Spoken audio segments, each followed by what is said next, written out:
CBC Sports, Canada's Olympic Network. The Jets try to rally as we welcome you back to the Broadcast Centre in downtown Toronto, the hub for our coverage of the 1996 Stanley Cup playoffs on Molson Hockey Night in Canada on CBC.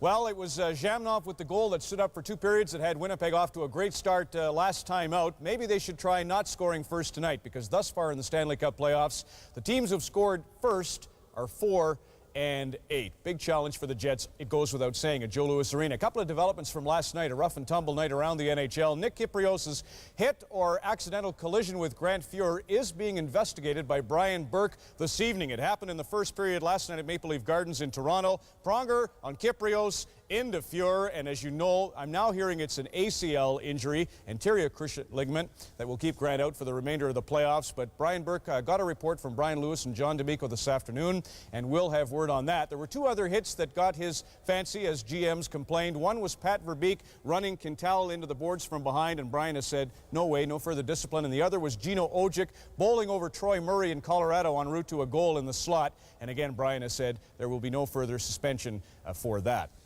Well, tonight, Detroit and the Winnipeg Jets at the Joe, and there's Don Whitman and Brian Hayward. Gentlemen, how about a scene set? Thank you, Ron. Hi, everybody. I guess, Brian, the big question from a Winnipeg standpoint tonight is, will the Jets be able to sustain for 60 minutes the success they had with their defensive play for 40 minutes in Game 1? Well, you know, certainly that's the objective. But they also have to find a way to put a little bit more pressure on that Detroit defense. That's where they really are most vulnerable. I think as well, Keith Tkachuk has to become a factor in this hockey game. Habby Bullen was outstanding defensively for the Winnipeg Jets. The goaltender made 34 saves in Game 1. They don't want to see him get as much work in this one. You know, there were some indications early on that he was on top of his game. Look at how aggressive he was on this play on Kozlov. Also extremely aggressive around the goal crease here, using the stick to take the puck away from Yzerman. This guy is one of the most athletically gifted goalkeepers in the National Hockey League. And in this series where Winnipeg is clearly outmatched, Habby Bullen could be the equalizer. Well, the Jets want to generate more offense. They only had 14 shots in Game 1. If they want to even this series at a game apiece, they'll have to do more tonight. Ron? Thanks very much, Don. You hear the crowd roaring already at Joe Louis Arena. I've always said Detroit is a seedy city. Don't get me wrong. I'm talking Red Hot Chili Peppers, Bob Seger, the Supremes, and apparently there's something new in the works, as reported by Scott Oak. Ron, Detroit is crazed over the Wings. It's only Game 2 of the playoffs. The team is front-page news in both major dailies. The local telecast of the series opener on Wednesday attracted a record audience, but here's the big news. They've got this snappy playoff song called I Want Stanley, replete with deep lyrics like, hey, give it to the Russian line, they'll be fine. No, it doesn't sound right if you're not singing it, and I won't be, but it is available on CD. It's all part of the hoopla surrounding what everyone believes will be a march to the Cup by the Wings. It began on Wednesday, but not in the way that many fans thought it would. Detroit is full of shiny skyscrapers, but really is a blue-collar town. The economy driven as much or more by those on the assembly lines as those in the office towers. Similarly, the Wings in Game 1 were driven more by their foot soldiers than by their stars. A role player all season long, Chris Draper led a charge to Habby Bullen's goal and got the Wings on the scoreboard in the third. The goal, the result of hard work. Keith Primo can play it either way, as a star or on the assembly line. He did in Game 1. The big centerman took some of the steam out of the Jets, clearly ever mindful of his work ethic. And Greg Johnson, overshadowed by flashier teammates all season, had his moment in victory, accounting for Detroit's third goal, the depth of the team underlined by this victory. We want to have a good work ethic. Obviously, we want to play patient against the Winnipeg Jets hockey club. We realize that they can score a lot of goals if we give them opportunities, so we want to play a tight defensive game and maybe not wait till the third period to score the first one tonight. Maybe get it a little earlier tonight. And how about this interesting fact? Chris Draper was virtually given to the Wings by Winnipeg 3 years ago. He was surrounded by reporters after practice today and apparently is enjoying his moment in the spotlight. Ron, back to you. And does he ever deserve it? Here's Kelly, Rudy Kelly. You want this in your collection. This is the Winnipeg Jets hockey-style rock. I'm sure there's a lot of kids that are going to grow up listening to this, and that's going to be their first impression of music. Yeah. Randy Bachman, Colin James, Street Heart at HMV stores in Winnipeg. Proceeds to Goals for Kids. Well, Habby Bullen apparently, as you know, was sensational, was in awe to see Larionov and Fedosov and be in a game against them. Well, if he was in awe, we certainly didn't see it by his performance. But I have to admit, twice in my career I've been in awe. The first time was when I played the Philadelphia Flyers and Bobby Clark. That was an incredible experience, and I was looking at him, and he looked mean, and he's exactly what I envisioned. Then the second time is when I had to sit here and be right beside you. Well, I mean, Cherry goes through that all the time, and it's Daily. amazing he can concentrate. Yes. Zhamnov is the other key for me of that Russian contingent for the Jets. He looked good in the first game and scored a goal, which is nice. His back, I guess, feels great. Right. Good news if you're a Jets fan. Terry Simpson is expected to increase his ice time from 23 minutes in Game 1 or 18 minutes in Game 1 to 23 in Game 2, and that's great for the Jets. The Russians really take a lot of pride in their play against their fellow countrymen. And I'm expecting he's going to have a great game against Larionov and Fedorov. You stop looking at me, those numbers won't be so hard to remember. Well, can they do anything? You know, does Detroit have any concerns in this game? I don't think so. I think from Detroit's standpoint, it's going to be a lot of the same. We're just going to see wave after wave after wave, and poor Habby Bulin. Yes. Well, here's another little treat for you. We talked a lot about the Canadian contingent last night and the prospects for two Canadian clubs tonight on Hockey Night in Canada. In Tampa on Sunday, they will have 23,005 are already sold. They're looking at 27,000 for the game. Of course, they won in Philadelphia. Larry Hirsch and Steve Dumig, if this isn't the Stanley Cup playoffs, listen to their description of the Bellows overtime winner. Left wing Hammerlin. Sends it ahead, Grattan off his stick. Played ahead, blocked by Grattan, cuts it into the Flyer zone, drops in the slot, Bellows, a shot, he scores! He scores! He scores! He scores! Yes, sir! Yes, sir! They got it! Sir! Yes, sir! Flyers. They steal it for the Flyers. Did that go in? Are they excited? Yeah, Giants win the pennant with that. That's wonderful. Tampa looking forward to playing Philadelphia. And incidentally, Otto is a possibility. Druce is not going to play for sure, and Leclerc is doubtful for that game. They need Otto, but they need the other two guys also. That's going to affect the series. Coming up next, we will show you the effects of the Jets and the Wings on Molson Hockey Night in Canada on CBC.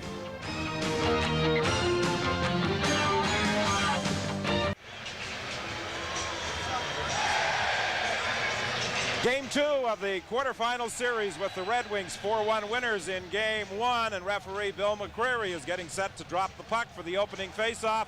It will be Steve Yzerman against Craig Janney. Drake and Tkachuk are on the wings, and it is Primo and McCarty on the wings alongside Steve Yzerman.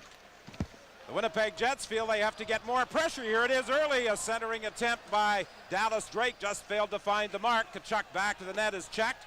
Drake is in there battling for the puck. It comes out front. Manson manages to keep it in the zone. Very significant, the fact that Manson came right down below the hash mark. Boy, we sure didn't see that in the last game done. That's something Terry Simpson said they had to do, get the defenseman more involved. Here's a chance as it was centered by Dallas Drake. He was knocked down. The puck comes to the line, and Dave Manson is there to check Steve Yzerman. Now it's picked up by McCarty. Long lead pass for Primo. Primo trying to get around Manson. He got into position, couldn't get a shot away as Manson was able to recover. Nice play by Manson because Primo is just so dangerous. You expect him, however, to bull that puck right to the net. Konstantinov is offside as he attempted to streak down the left side, but it was a two-line pass. Nikolai Habibulin, Tsar Nikolai as he is referred to by his Winnipeg teammates. During the course of the game, Brian, he may go through more water than any goaltender in the league. Well, you know, he's one of the most active goalkeepers in the league, and he certainly expends a lot of energy. Chris Osgood, on the other hand, did not expend an awful lot of energy in the last game. Only 14 shots he faced. This is the busiest in that opening minute that he has been so far in this entire series. Pierre Champoux working the lines tonight in his first playoff assignment. Jamnov's shot is blocked from the point, flipped in by Newmanen in the corner, trying to move it along the boards is Maltby, and it slides all the way down the ice. Going back after it is Newmanen. Newmanen in his own zone, flips it up into neutral territory. Jamnov racing after the loose puck. Osgood comes out of the net to play it. He has had difficulty at times playing those loose pucks, and he almost mishandled that one. Korolev back of the net for Olczyk. Olczyk trying to get it to the point. Finlay with a shot. That's deflected to the corner. The Jets much more aggressive to start this game than they were in Game 1, but this is going to be trouble. Here comes Kozlov breaking out with Fedorov. Over to Fedorov, saved by Habby Bulin, the first good scoring opportunity of the game. What an incredible save by Habby Bulin. He is such an aggressive goaltender. Sometimes he can be a little bit out of position. In the 2-on-1, he had to come a long way to get across to stop that shot. Terrific lateral movement by Javi Bulin. That's twice now in the early going that the Jets have been caught as a result of their aggressive play. Well, there's no question that they wanted to set a tone to this hockey game, but Detroit is such a potent team on the counter strike. You have to be careful and you have to exercise good judgment. Back to the point. Rouse with a shot that sails wide. As we said in game one, the Red Wings are so effective with the transition game. Rouse chases the puck down in his own zone. Doan is in there forechecking, so is Shannon. Chris Draper got the tying goal and ignited the Red Wing offense in game one. In the third period, is out there going down the right side as Coffey leads the attack. Coffey goes right through. Big save, rebound, and it was knocked away from Taylor. The Jets come back 2-on-1. Here's Keith Tkachuk trying to get into position, and Rouse did a good job of standing him up. Terrific play by Bob Rouse. And how about Paul Coffey? In all alone on Javi Bulin. He's one of the first Red Wings all the way down the ice on the back check. Dave Manson falls, but Maltby can't get to the puck. And it slides to Javi Bulin, and he holds it for a face-off. Pretty good early pace to this hockey game. We've played 3:05. How many times have we seen Paul Coffey during his brilliant career take the puck and lug it the entire 180 feet? I'll tell you what a burst of speed by Coffey through the neutral zone. We can pick him up all the way from his own end of the rink, just gathering speed with that effortless stride of his. And he blows right around Craig Muni. Terrific save by Nikolai Javi Bulin. No question, Paul Coffey has had tremendous success against these Winnipeg Jets in the past. And most of that success when he was a member of the Edmonton Oilers, as the Jets and the Oilers met so often in first-round action. You can even relate to that, Brian, in your playing career. You know, he didn't have a bad supporting cast with him there in Edmonton either. Three-time Norris Trophy winner, Paul Coffey, 35 years of age. He still skates as well as he ever did. Perhaps he's even a little faster. And he told me that one of his goals to play in the '98 Olympic Games. So he's going to be around for a couple of more years. Certainly is not showing any signs of slowing down at all. Terrific skater. Ramsey from the point just fires it wide. And who would suspect that Ramsey would be the leading scorer for the Red Wings after one game of the playoff series? Said he was going to take a picture of it this morning and frame it, because he does not expect that it's going to continue for long. Fedosov said, is this going to be another miracle on ice? Yeah, that's right. Here comes Stevie Yzerman. Yzerman puts on the brakes, looks for someone to give it to, flips it back to the net for Darren McCarty. McCarty has had a career year. He tries the wraparound attempt. It comes out into the slot area. Nobody in position. It's knocked back in, and this will be a delayed offside call against the Red Wings. Winnipeg Jets going with pretty much the same lineup that they had in game one. No significant changes. The same line so far, but we'll keep an eye on Alexei Zhamnov. Terry Simpson suggested that he would not wait long to juggle his lines if they weren't performing the way he wanted to. There's the defensive pairing for the Jets. I think Simpson may also do a little double shifting of Keith Tkachuk in tonight's game. We've seen it early. He was out there with two different units. Well, in this situation, you know, he's got to shorten his bench pretty early. You didn't see an awful lot of the fourth line in game one. I don't expect that you'll see them an awful lot in this game as well. The Red Wings, they are just so deep. You got to have your best players on the ice as often as possible. Simpson did have a great line before game one. He said, we have one big advantage over the Red Wings coming into this series. We're not overconfident. Fedosov tried to feed it up through the middle. It was broken up by the Jets. Now Konstantinov gets to the puck. He's bumped there by Dallas Drake. Fedosov takes it back in his own zone, trying to set something up with Kozlov, and he feeds it through the neutral zone to Larionov in with Primo. It was left there, knocked away from Primo, and the Jets start back. Greg Janney tried to dump it through. Dallas Drake with a shot. The rebound. Tkachuk couldn't get a handle on it. And that's something that Janney has to do. Be able to shovel that pass through to the wingers, Drake and Tkachuk going hard to the net. That's what Terry Simpson talked about this morning. It's the only way that Craig Janney is going to be effective is if his wingers are driving hard towards Chris Osgood, and the Jets showing plenty of desire and heart to do exactly just that early in this hockey game. Winnipeg is outshot Detroit by a 3-2 margin. In game one, they didn't get their first shot on goal until the 10:06 mark of the opening period, and that was the goal by Alexei Zhamnov that had Winnipeg in front 1-0. Back to the line, Teponumanen getting set. He fires it into the corner. Penalty coming up. Zhamnov couldn't get a shot away as he was checked by Brown, but there's a penalty coming up against the Red Wings. The Jets will have the first power play of the hockey game. That was just a terrific play by Doug Brown, because Korolev found the seam and he hit Zhamnov with that pass. See the indication by Bill McCreary. Interference call coming up. We haven't seen an awful lot of interference calls early on in the playoffs. Comes back to bite the Detroit Red Wings. They have been lobbying for the referees to crack down on the interference. Here's that play right there. You see Brown gives Zhamnov a little bit of a shove in front of Chris Osgood. He hits the deck. The referee's right arm goes up. Good opportunity for that Jet power play unit. They were 0 for 4 in game one against the #1 penalty killing team in the league. Chris Osgood, I mentioned he's been busier earlier on in this hockey game than he was perhaps the entire first game. Made a nice save on Dallas Drake. Zhamnov takes it back at the point for Jani. Jani puts it into Tkachuk. Tkachuk goes to Olczyk back of the net. Olczyk tried to play it back to the point, but nobody was in position.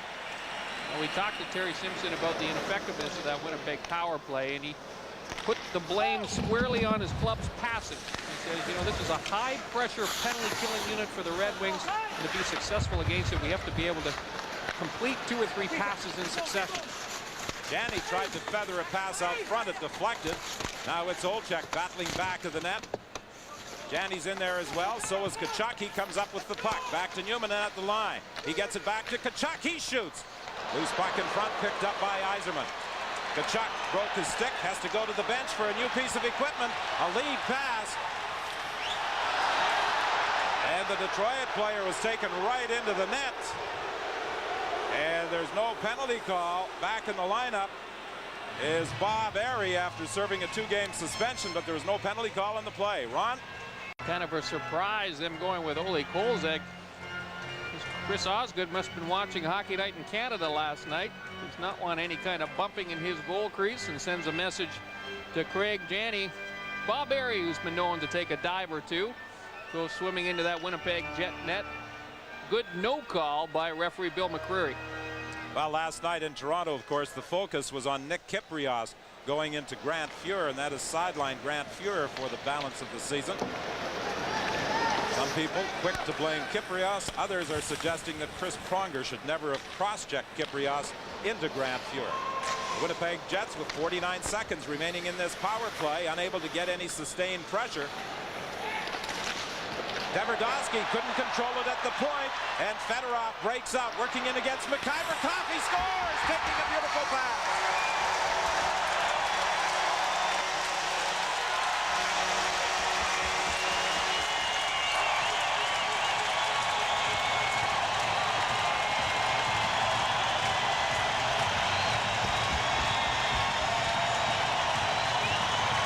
Club is just so dangerous, but keep an eye on Paul Coffey.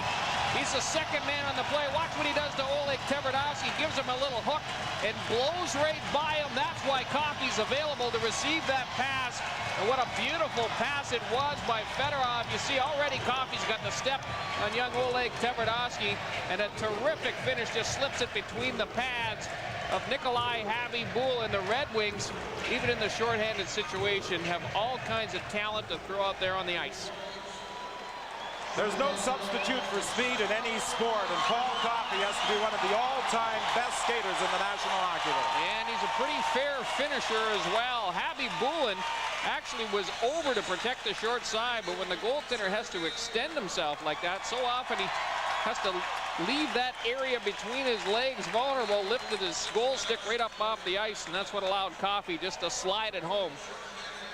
Special teams play, a power play goal for Coffey last night, a shorthanded goal tonight, and the Red Wings have a 1-0 lead. Not much Habibulin could do as he had Fedorov coming in with all kind of speed, and then Coffey jumping up into the play and taking a beautiful feed right in front to slip it between his legs. Here's another turnover by the Jets. Fedorov shot knocked up in the air by Abby Bullen. Jamnoff is back there to pick it up. So one point that Scotty Bowman has been driving home to his players. Attack this team with speed. He thinks that they can be beaten in one-on-one situations, but speed through the neutral zone seems to be critical for Detroit. Penalty coming up against Winnipeg with 5 seconds remaining. Actually 6 seconds in the penalty to Doug Brown. So in 6 seconds, the Red Wings will have their first power play of the hockey game, leading by a score of 1-0. And it's Winnipeg's Keith Tkachuk who is heading off to the penalty box. That's a slashing penalty against Keith Tkachuk. And you got to wonder if perhaps a little bit of frustration setting in early. You know, Terry Simpson has already had some conversations with Tkachuk, suggests that he needed to get more involved in the center of the ice than he was in that first game. Let's keep an eye on Tkachuk right here. He's chasing Chris Draper. And there's the chop right across the arms. Not a real vicious one, but I'm sure that McCreary wants to keep control of this hockey game early. Well, in game one, Darren McCarty was basically on an assignment to line up against Keith Tkachuk. Some thought it might be Chris Draper's role, but McCarty drew the assignment, and he relishes the position he's in playing against Keith Tkachuk. Well, he's got that big body, and he's one of the few Red Wings that can match up physically against, you know, the big horse Keith Tkachuk. But he did do an admirable job in game one. Red Wings on the power play, leading 1-0. Here's Konstantinov, stopped at the line, forced to go back to center ice to try and set something up for the Red Wings. 12:32 remaining in the opening period. Red Wings in front 1-0. Fedosov had a beautiful goal in game one on a pass from Fedorov. Now it's Fedorov sliding it through to Kozlov. Larionov looks back to the point. Fedosov returns the pass. Larionov moves in, drops it off for Fedorov. Fedorov lets it go, saved the rebound, and at the side of the net, Kozlov couldn't get a stick on it. Terrific puck movement by the Detroit power play. Let's take a look at that Detroit lineup tonight. Only one change. Bob Airy, you see him down there on the fourth line, replaces Stu Grimson. Airy, of course, just finished off serving his 2-game suspension, and no changes back at the blue line. One of the reasons that Scotty Bowman decided to insert Airy into the lineup to replace the tough guy, Grimson, is that he really didn't feel this was going to be a series where you really needed a physical presence like that. Well, not a lot of fighting anyway. Here's that last Detroit opportunity. See how well they move that puck around. You see that the rebound was available for Kozlov. It was a fine play by Craig Muni to get there and cover it up. 1:13 remaining in the Tkachuk penalty. 12:08 in the first period. 1-0 the Red Wings lead. At the point, Lidstrom lets a shot go through traffic. Picked up off the end boards. Fed to Coffey. Coffey returns it to Yzerman. Yzerman getting set, shoots, and a pad save by Abby Bullen as the puck deflects to the corner. Newman fighting in there with McCarty. The puck comes out front to Yzerman. Lidstrom takes it back to the point, gives it over to Coffey. Coffey at the side of the net trying to set up Primo. And the puck bounced away from Keith Primo and is then deflected up into the crowd. Steve Yzerman, he's always been a heads-up player. Only in the last couple of years that people have been a lot more appreciative of his defensive talents, and his name is being bandied around as a Selke candidate. But watch the play by Yzerman. He freezes everybody, tries and throws it into the net. A nice save by Abby Bullen. You might have caught out of the corner of your eye Keith Primo sneaking out of that corner. Actually, it's Darren McCarty. McCarty got there just a split second too late to provide the screen. Yzerman became the 22nd player to score 500 goals during regular season play on January the 17th against Colorado, and he came very close to getting his first against the Winnipeg Jets. It's Lidstrom across to Coffey. Excellent puck movement by the Red Wings, and finally Dallas Drake gets it and clears. You see the strategy of what could be characterized as the Red Wings' second power play unit with McCarty and Primo up front. It's basically get that puck into the crease area. Coffey plays it back to Lidstrom. He faked the shot, moves in, now slides it across, and it's fired wide by Yzerman. It looked as though Lidstrom was going to wind up and let that high, hard one go, and he spotted Yzerman uncovered. Yzerman's shot went wide. Here's Lidstrom sliding it in for Yzerman. Yzerman chops it back at the net for Primo.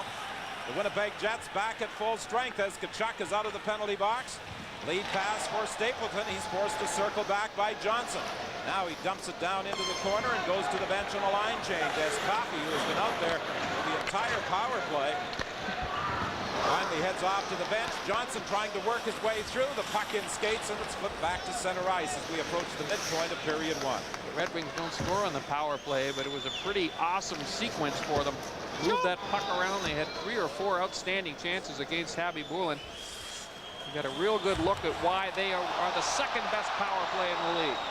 Dave Manson made a bad move, cutting right in front of his own net and lost control of the puck.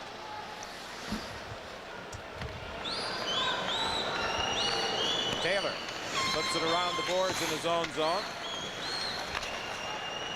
The Red Wings take no chances. Fedosov under pressure fires at the length of the ice, and McIver goes back to touch it for an icing call with 9:47 remaining in the first period. Well, Dave Manson is one of those Jet defensemen that the Red Wings really want to apply the pressure to. He does have a penchant for coughing the puck up. Take a look at this. All of Manson's passing options are taken away from him, and he does not make the safe play. You want to keep that puck on the boards wherever possible. I got to believe that Terry Simpson gave him the old tap on the shoulder and reminded him of exactly that. Back at the line. Here's a shot by Muni, and it doesn't miss by much. From the other point, Tverdovsky lets a shot go. Picked up in the corner by Korolev.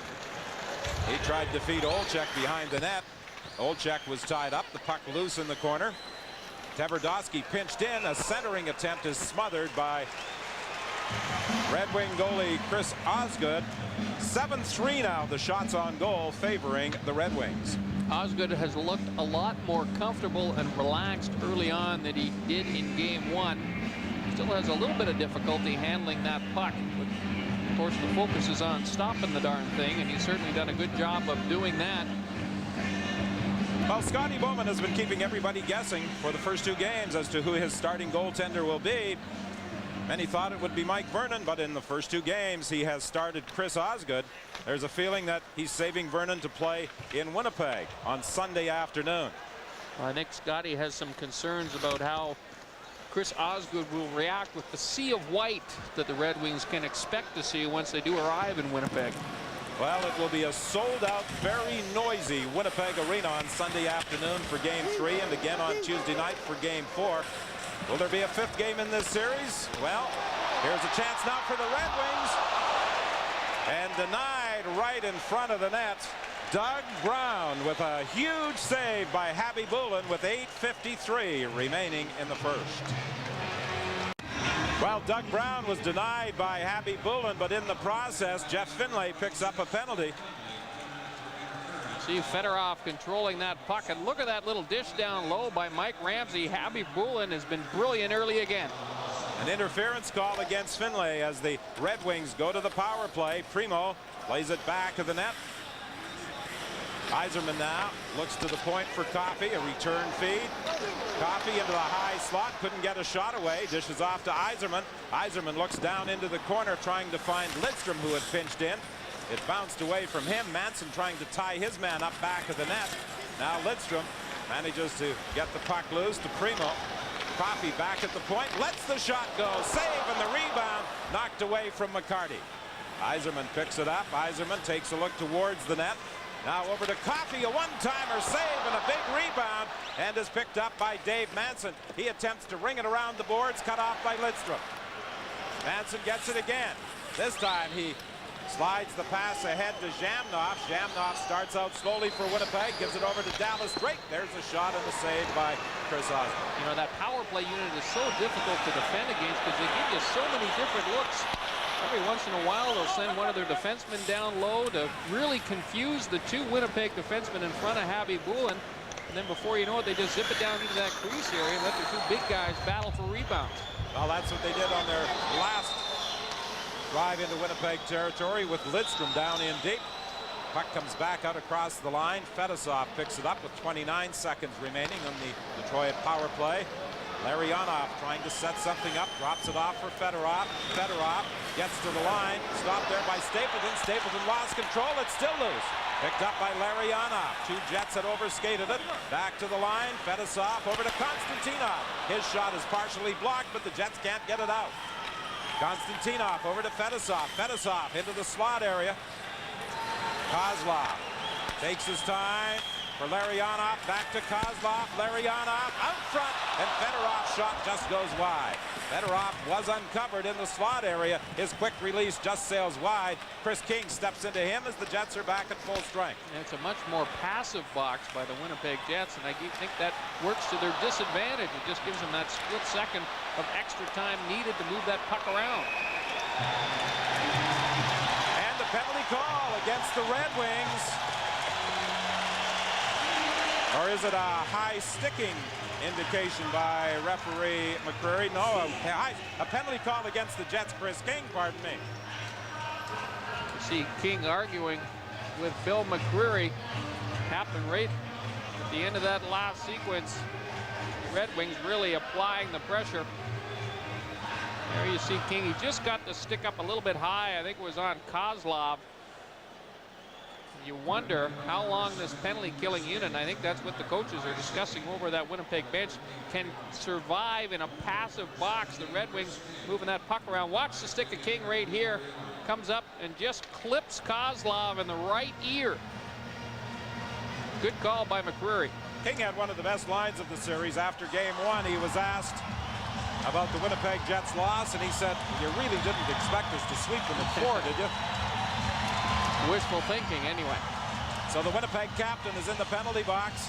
He was out there at the tail end of the penalty killing on the previous call against Finlay, and the Red Wings with back-to-back power plays, and this is something the Winnipeg Jets can ill afford against a talented team like Detroit. Here is Yzerman. Yzerman had a man sneaking in, couldn't get the puck to him, gives it to Lidstrom in the slot area to Primo. His shot goes wide, and Tkachuk bangs it down the ice. You know, Darren McCarty is really getting away with murder. He's got Dave Manson all tied up so that the Red Wings can kind of set up a 2-on-1 down in front of Javi Bulin. McCarty goes right at Manson, takes his stick away, and really interferes with him, prevents him from getting involved in defending against that power play. Yzerman works his way out of his own zone. Drives it in. Javi Bulin tries to tee it up back to the net for Craig Muni. Muni ran into a check. Puck comes back to the point to Lidstrom. Now it's Yzerman circling to get away from a check. He leaves it there. Fedorov to Yzerman. Out front for McCarty, and McCarty had a bouncing puck hop over his stick. Yzerman forced to throw that aerial pass across to McCarty. It did not land on the ice. McCarty took a swing in vain. Larionov looks to the point, decides to hold on. Now he drops it off. Fedosov gets it. Fedosov getting set. There's a shot off a body up into the crowd. 32 seconds remaining in the penalty to Chris King. 5 minutes exactly in the first period. The Red Wings leading by a score of 1-0, and Lady sitting in behind the Winnipeg net has obviously been hit with the puck, and it's always a dangerous area back of the goal when those pucks come flying up into the stands. A pretty tough fan, though. She seems to have a smile on her face still. Here's that aerial pass I was telling you about from Yzerman. You can see it just does not land on the ice. McCarty takes a swing at it, but cannot connect. The Red Wings have the luxury of having two pretty gifted passers down low in Igor Larionov and Steve Yzerman. And of course, they've got the big guys as well to stand in front of the goalkeeper. Well, McCarty this year had a career season with 15 goals. Here's Larionov with a shot going wide. People tend to forget that in his final year of junior hockey with Belleville, he scored 55 goals. So many of those junior scorers can't make the transition to the National Hockey League because they can't play a different role than a goal scorer. McCarty does not have any problem with that. That frame of his that allows him to do it. Damnoff moves it around the boards. Konstantinov cuts it off. Fedorov in the corner. King is back out on the ice. The Jets at full strength. The Jets have killed off back-to-back penalties. Here's Fedorov sliding it in front for Larionov, and he was checked, unable to get his stick on it. Fedosov from the point plays it back to the net for Larionov. Larionov looking out front for Fedosov. He tried to sneak in from the point. He was checked, and the Winnipeg Jets gain control with Newman leading the attack. Ahead for Chris King. King getting set. There's a shot. It goes wide with Tkachuk driving hard for the net, but there was no rebound. I don't think that Chris King knew that Keith Tkachuk was so wide open, because Tkachuk was streaming down that far wing just off the far goal post, and King never saw him. Manson being watched as he goes behind the net with 3:43 remaining. Again, a pass directly in front of the Winnipeg goal. This time, the Jets were able to get it out of the zone, and then it's flipped over the boards and out of play. 3:36 remains in the first period. The Wings lead the Jets 1-0. Stanley Cup engravings during the first intermission. And we are 3 minutes 36 seconds away with the Wings leading Winnipeg 1-0. Paul Coffey the goal scorer. Fedorov the assist. A shorthanded goal for the Red Wings.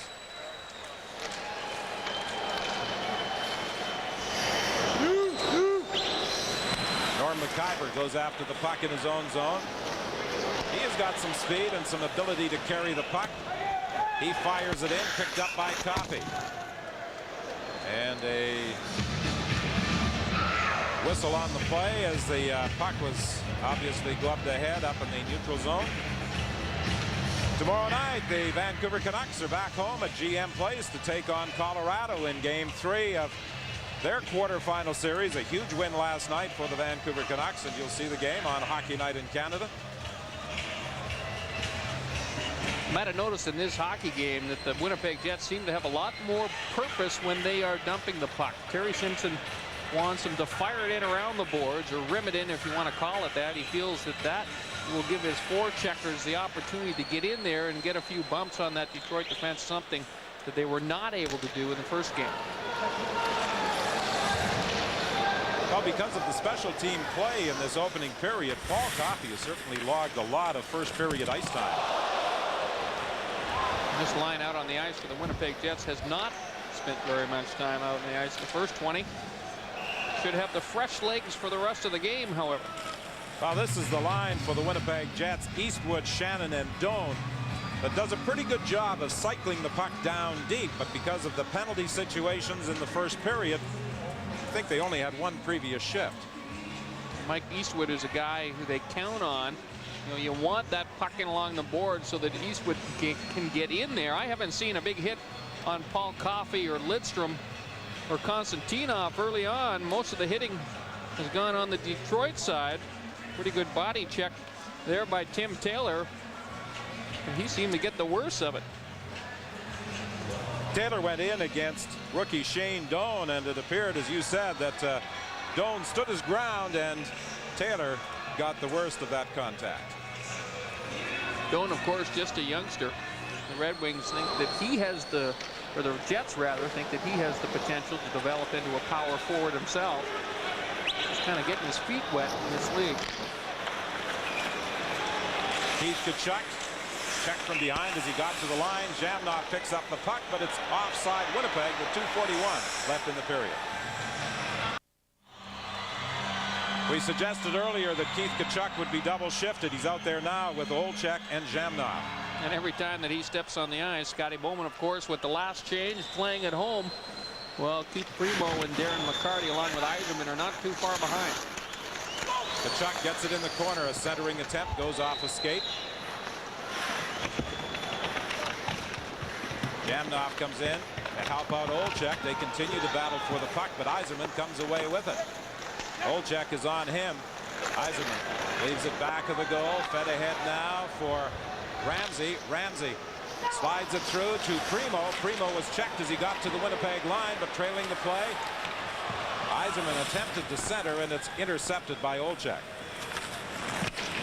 Olczyk under pressure, couldn't find a winger open, so he simply plays it off the glass and out. Eiserman starts back, a pass ahead to McCarty, and McCarty's shot goes off Norm McIver's stick. The two players go down back of the net, and the Winnipeg Jets start back. Penalty coming up against the Red Wings. Eastwood under pressure in his own zone, flips it around to the other side. Back after it goes Dave Manson. Manson slides it ahead. The Jets get the extra attacker out there, but he doesn't really get involved in the play as it's an icing call against Winnipeg. I think this call is going to go against Keith Primo. He made contact with Nikolai Habibulin, the Red Wings, on a bit of a rush, and Primo driving very aggressively towards the net. I don't think he realized exactly where he was. You know, Winnipeg, of course, I don't think has a real comfortable feeling when they do get out on the power play. The Red Wings have already scored a shorthanded goal in tonight's game.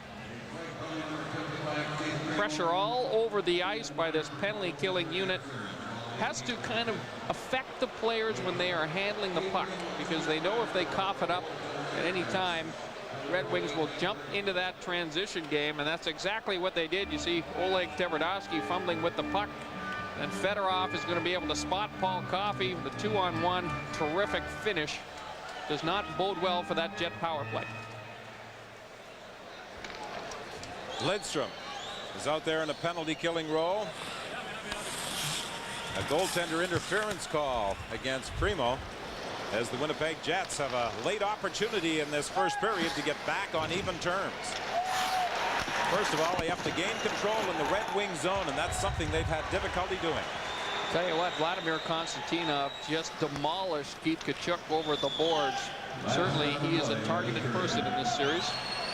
Janney tried to slide it rink wide, and it was picked off by Fedorov, and again he clears as the Red Wings make a change in their penalty killing four. Teppo Numminen starts out slowly. He's being hounded as he gets to the line, and a turnover created, but the Jets managed to get it back. Now Janney gets to the line, slides it through for Tkachuk. He's checked from behind, and Yzerman starts away. Erie trying to get up into the play. Yzerman moving in, puts on the brake, shoots, saved by Habibulin, and the Winnipeg Jets come back with 28 seconds remaining in the period. Jamnov gets to the line for Tkachuk. He's checked. The puck is loose in Red Wing territory, and Erie will fire at the length of the ice. Jets having all kinds of difficulty just getting set up in the Detroit zone. And again, Terry Simpson talked about it before this game. Our passing has to be a lot better. But our players who are our eligible pass receivers have got to do a better job of getting open. That's not happening. 4 seconds remaining in the period, and the Winnipeg Jets won't get another shot. But 31 seconds will remain for the Jets in the power play to start the second. Well, I think the Red Wings dominated play again in the first 20 minutes, and I think Winnipeg kind of dodged a bullet here. You cannot give the Red Wings so much time on the power play. Osgood was tested early, not quite so often as Nikolai Habibulin was at the other end. The Jets did not manage a shot on their most recent power play. The Red Wings outshot Winnipeg 11-4 in the opening period, and Paul Coffey's goal is the lone goal scored so far. Back at the broadcast center, Ron McLean and Kelly Rudy, like you, enjoying the Red Wings and the Jets through a period of play. And once again, it's tight through 20 minutes. This time Detroit does have a goal, 1-0 Paul Coffey. Amazing. What did you think? Well, probably a little better start for Detroit. I think that last game, obviously going 2 periods without a goal, they maybe were a little bit nervous. Tonight, let's get off to a better start. Let's get a goal early. Let's take a little bit of the pressure off on home ice. Winnipeg had a good start, though. They got a couple of good chances on Chris Osgood, got Osgood into the game. But I feel sorry for Habibulin. He's just under the gun every shift out there. He seems comfortable with all this passing, though, and I guess that's from the climate he grew up in. Bobby Clark always said, you know, you look at the speed of the Red Wings, it's not the skating, it's the puck movement, and they are just phenomenal, although Coffey looks like he's got a magnet under the ice dragging him along. Well, he looks like he's getting younger out there. And what was it, a couple days ago, we heard that he said that he honestly believes he's skating better and faster than years ago. So that's an incredible thought to think that you can get better like that. Jim Schoenfeld went with Olaf Kolzig in net tonight. You said watching the game the other night, this is why I bet Grapes that it would be him, that you go back with the winner, although it might have been tempting to put Carey. Why do you think he went with Olaf? Well, I think you and I, Ron, both agree that whenever a goalie wins, you have to go back with him. And I know that last night I watched a game and Don Cherry said that, no, you have to go back with Carey, and he's your guy, and he got you to the dance and so forth. But I still believe you go with the winner, and then let's just say something unfortunate happens. Here's a couple of great saves by Kolzig here. You go back with Carey, and you can't lose. Yeah, that's the thing. I think they stole one in Pittsburgh already, and if Jim comes in now, after a loss, they've got a little weapon in reserve. Here's Chris Joseph scoring the second goal of the game for the Penguins for Murray and Smolinski. We didn't show you that, so we wanted to get it in. Chris gets his first of the playoffs. Nedved opened it, and strange thing is, Pittsburgh scored at 2:53 and 3:04 in Game 1. They scored tonight at 3:03 and 3:39. So 2-goal leads really early in the games. It should set Washington on their heels, but they bounced back the last time. Right, they've done it all season long. They've made great comebacks all season long, and I don't think that they're all that worried right now. They know that if they continue with the play that they've been doing, that they'll have a chance later in the game. What's your read on Nick Kypreos falling in on Grant Fuhr? Well, I think it's kind of funny that so much is being said about it now, although it's unfortunate Grant was injured, but this happens game in, game out, and it's happened for years. I think it's good in the sense that now the league's going to investigate it, like you said, and maybe they can cut some of this nonsense out. You buy that Nick went after him a little? I know that I believe him in his sincerity in saying that he didn't mean to injure Grant, but it's a known fact that, hey, let's fall into the goalie, let's get him off his game, and Pronger is as guilty as Kypreos for knocking him into the goaltender. These are big, strong guys, though. It's hard to knock them off their feet, and one little shot like that, next thing you know, he's in a Grant. It's unfortunate, but hopefully something good will come of this. And if you're just joining us now, Brian Burke is looking at that in New York. No other incidents are being examined with respect to suspensions, but that one is. Now, to the Miami Arena, and an update, of course. Tonight, we wanted to bring you up to speed on that other series, Boston and Florida. So let's go now to the Miami Arena, and that's Garth Brooks. Kelly. Well, keeping with the music theme that we started with, that rock music in Winnipeg and how excited they are with the Jets and all, I guess we have to stay with music. Who thinks of this stuff? The guy upstairs up the creek. He's trying to get us in trouble. Yes, he is. And we'll be back with more of our coverage of the 1996 Stanley Cup playoffs. Detroit won, Winnipeg no score after one on Molson Hockey Night in Canada on CBC. It was a beautiful spring day in Detroit, and hockey fans in this city would enjoy it even more if the Red Wings could take a 2-0 lead in this quarterfinal series with the Winnipeg Jets. Brian, at the start, you suggested that one of the strategies of the Red Wings was try to get more speed through the neutral zone. There's a guy wearing number 77 who was flying like a youngster out there, even though he's 35 years of age. Well, no question about it. What makes Paul Coffey so dangerous is that he has the ability to come late. You see that the Winnipeg defense here, this is the shorthanded goal by the Red Wings. Watch Coffey. He uses the hook to Tverdovsky, catapults himself right past Oleg, and a nice finish on the 2-on-1. A brilliant feed once again by Fedorov. He is so dangerous because he gets the speed through the neutral zone, and quite often those Detroit forwards are slowed up at the Winnipeg blue line. As a result, the Winnipeg defense is a little bit slower too, and you see that time he just blew right around Craig Muni. Habby Bulin made a couple of brilliant saves. In fact, of the 11 shots on goal against Nikolai, 9 could be categorized as outstanding stops. Well, the Jets did a pretty good job in killing off 3 Red Wing penalties, but they yielded that shorthanded goal to Paul Coffey, and that's the difference in the hockey game right now. The Red Wings leading 1-0. The Winnipeg Jets will start the second period on the power play.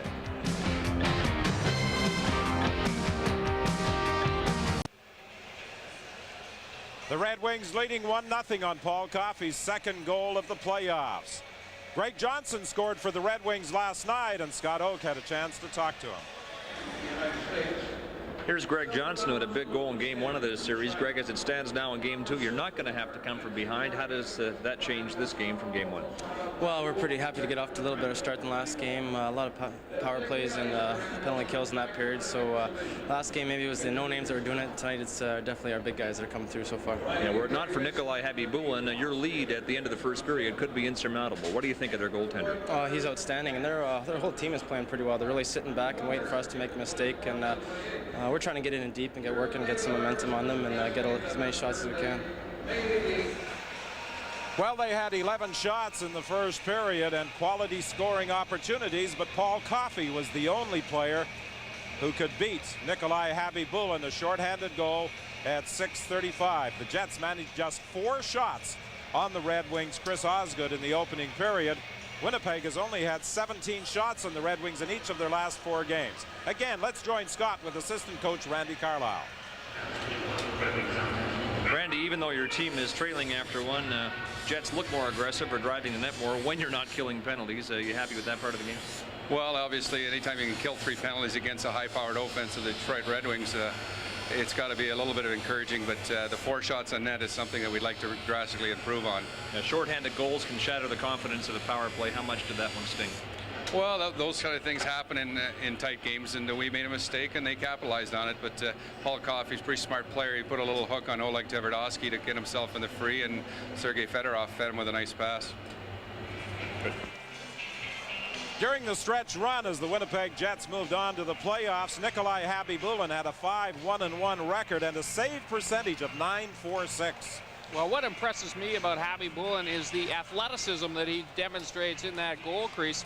You know, I had a conversation with Pete Peters, the goaltending coach, a couple of weeks ago, and he said to me, Brian, this kid will never give up on the puck. And quite often in a game, a goalkeeper will be beaten on a pass, and you'll just see him kind of shrug his shoulders, and the puck will be slid into the wide open goal. You'll never see that from Khabibulin. There's a lot of goaltenders that can learn from the way he plays the game. I think he's going to be a great one. Just 23 years old. He's got an extremely bright future ahead of him. Still 32 seconds remaining in the Primo penalty as the Winnipeg Jets are on the power play to start the second period. So far, they have not been able to register a shot with the man advantage. Here is Keith Tkachuk dishing it off to Jamnov. Jamnov was knocked down as he attempted to go wide. Konstantinov got a piece of him, and then the Red Wings get the puck and clear the zone, and that should pretty much kill off the final seconds in the Keith Primo penalty. Brown is in there watching McIver. Again, the difficulty for Winnipeg is not controlling the puck. It's just getting set up in Detroit's zone. They have all kinds of problems handling the pressure as they try to break that puck out of their end of the ice. Primo is back on the ice as Konstantinov picks it up, and it's an icing call against Winnipeg. Alexei Jamnov feels that he came through game one in pretty good shape, playing 18.5 minutes. His back didn't bother him yesterday, and Coach Terry Simpson would like to put Jamnov out there for 22 to 23 minutes in this hockey game tonight. Well, Vladimir Konstantinov has done a pretty good job on Jamnov, taking the body on him. You know, in that first period, Jamnov played over 8 minutes. That's a very good sign for the Winnipeg Jets, because if they're going to have a chance to do something in this series, the skill players are going to have to become a huge factor. So they really need Jamnov, Tkachuk to contribute offensively. In the first period, Paul Coffey led all Red Wings with 4 shots, and he also had the game's only goal. Yzerman and Fedorov had 3 shots each. Here's a lead pass for Tkachuk. Tkachuk trying to work his way through. The puck in skates. The Jets get a chance. They bang away. Osgood makes the save. Both Craig Janney and Tkachuk were in on Osgood as the puck got caught up in skates. Now in the Winnipeg zone, Janney is checked. Fetisov in there forechecking for the Red Wings. Now a lead pass for Tkachuk. Tkachuk from a bad angle, just blistered it wide. Kozlov along the boards is checked. The Red Wings do manage to move it out to center ice. It's Fedorov working his way in. He has Kozlov coming in with him along with Rouse. And again, Nikolai Khabibulin gets that pad and glove up to deny Rouse on the short side. Terrific saves at both ends of the ice. Chris Osgood hasn't seen an awful lot of action, but when tested, he has responded to the challenge, and the Jets again show a lot of life early on in the period, much like they did in the first 20 minutes. But here's that save by Osgood. It's Tkachuk and Janney. Watch a nice little piece of work by Janney. Gets that puck and he tries to dish it off to Tkachuk, but Igor Larionov had him pretty well tied up at the other end. Surprise, surprise, Bob Rouse sneaks up on the play. Look at Khabibulin, stacks the pads, takes away the short side. Another terrific save by Nikolai. Well, you expect a Paul Coffey or a Lidstrom to jump up in the play from the blue line, but not Rouse or Ramsey, and they have been involved. Indication of a pretty confident hockey club when even the grinders start jumping up into the offensive scheme. A buzz of excitement as Coffey works his way in, throws it out into the slot. Nobody was in position to accept the pass. You can hear this capacity crowd at the Joe Loup buzz each time Paul Coffey winds up coming through the neutral zone. You know, there's not a lot of players in this league who can pull fans right out of their seats. But certainly Paul Coffey fits into that category. And he's finding the skating room tonight. Eastwood is checked along the boards. Back after it goes Tverdovsky. His pass picked off by Maltby. Maltby, a weak backhander. That is picked up by Darren Shannon in his own zone. He feeds Muni. Muni can't get out against the aggressive forechecking of the Red Wings. Now Tverdovsky will try and come out the other side. McCarty bumps into him. It's played to an open wing. This will go all the way down the ice for an icing call against Winnipeg with 17:16 remaining in this second period. Chris Osgood, the starting goaltender for the first 2 games of this series for the Red Wings. Mike Vernon is on the bench. The first time he has found himself in this position in the playoffs during his career. 99 times he has played in the postseason. But Brian, many people expect that Scotty Bowman will tap Vernon on the shoulder in Winnipeg Sunday afternoon. Well, I think the thinking with Scotty Bowman going with Osgood early was that the youngster could get off to a good start here in Joe Louis, and he can always follow him up with the veteran if he needs to. The Keystone Cops routine by the Red Wings as they try to exit the defensive zone there. But if you reverse that situation, if Vernon had started and then got into trouble, there would have been an awful lot of pressure that Bowman did not want to put on the shoulders of Chris Osgood. This makes a lot of sense going this way. Well, the last time that any team was successful in the postseason with any form of a goaltender rotation, the Edmonton Oilers, when they had Grant Fuhr and Andy Moog in the 83-84 playoffs. Fuhr played 16 games, Andy Moog played 7.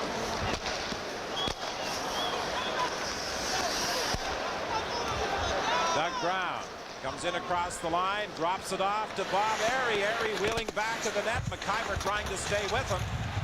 Penalty call coming up against the Winnipeg Jets. And with 16:44 remaining in the second, the Red Wings, who had 3 power plays in the first, will have another. Well, I thought the penalty call was going against Winnipeg, and so did Chris Osgood, because he had started out of the net, and Bob Airy is a little surprised that he was fingered for this penalty. Well, we wonder why McCreary took so long to blow the whistle, because it was Airy that had control of the puck. It's a roughing call against Bob Airy. A little bit of a punch to the face of Norm McIver. Good opportunity for Winnipeg to claw back into this hockey game. Well, Airy was complaining to McCreary that McIver had a pretty good grip in his jersey as he tried to circle back to the net. McIver stretched that jersey just about as far as he legally could. Humanen cuts off the clearing attempt, but the Red Wings gain control, and they are able to dump it down the ice. At home, the Red Wings were better than 91% in penalty killing. Craig Janney works in across the line, gets the pass to Tkachuk. Tkachuk jammed away at it, and Osgood sprawled across the crease to keep it out. Tkachuk gets it again. There's a quick shot by Olczyk. Loose puck at the side of the net, smothered by the Red Wing goalie. Terrific sequence for Chris Osgood in this hockey game. But I think Terry Simpson's likely got a little smile on his face, because we haven't seen Keith Tkachuk barreling down the center of the ice like he did on that last opportunity so far in this series. Osgood not only beat Tkachuk, but then beat Olczyk as well. Janney, terrific pass. You see, I don't know if Osgood got a piece of that puck or if Tkachuk just run out of room. But that is Keith Tkachuk's game. Down the center of the ice and make himself available so that Craig Janney can find him. Well, Tkachuk is going to be waved out of the face-off circle, and Olczyk will move in. Puck comes back to the line. Jamnoff gets set, a shot.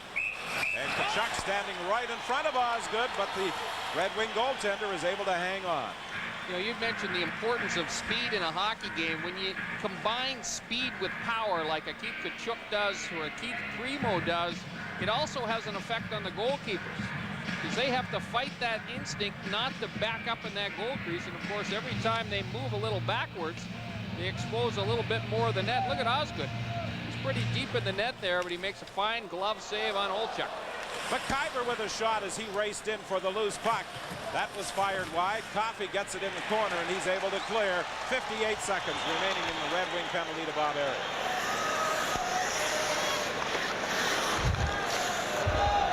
Doug Brown in forechecking, watching McIver work his way out of his own zone. He dishes off to Jamnoff. Jamnoff with a diagonal shoot in. Tkachuk and Coffey go back at the net. They collide. The puck comes free. The Winnipeg Jets get it back to the line to McIver. He tried to feed Janney, but Then he had it in his skates and couldn't control it. Well, twice on this power play opportunity, the Jets have been able to break the pressure, the initial pressure from the Red Wings, and at least get set up. Here's a goal, shorthanded by Brown.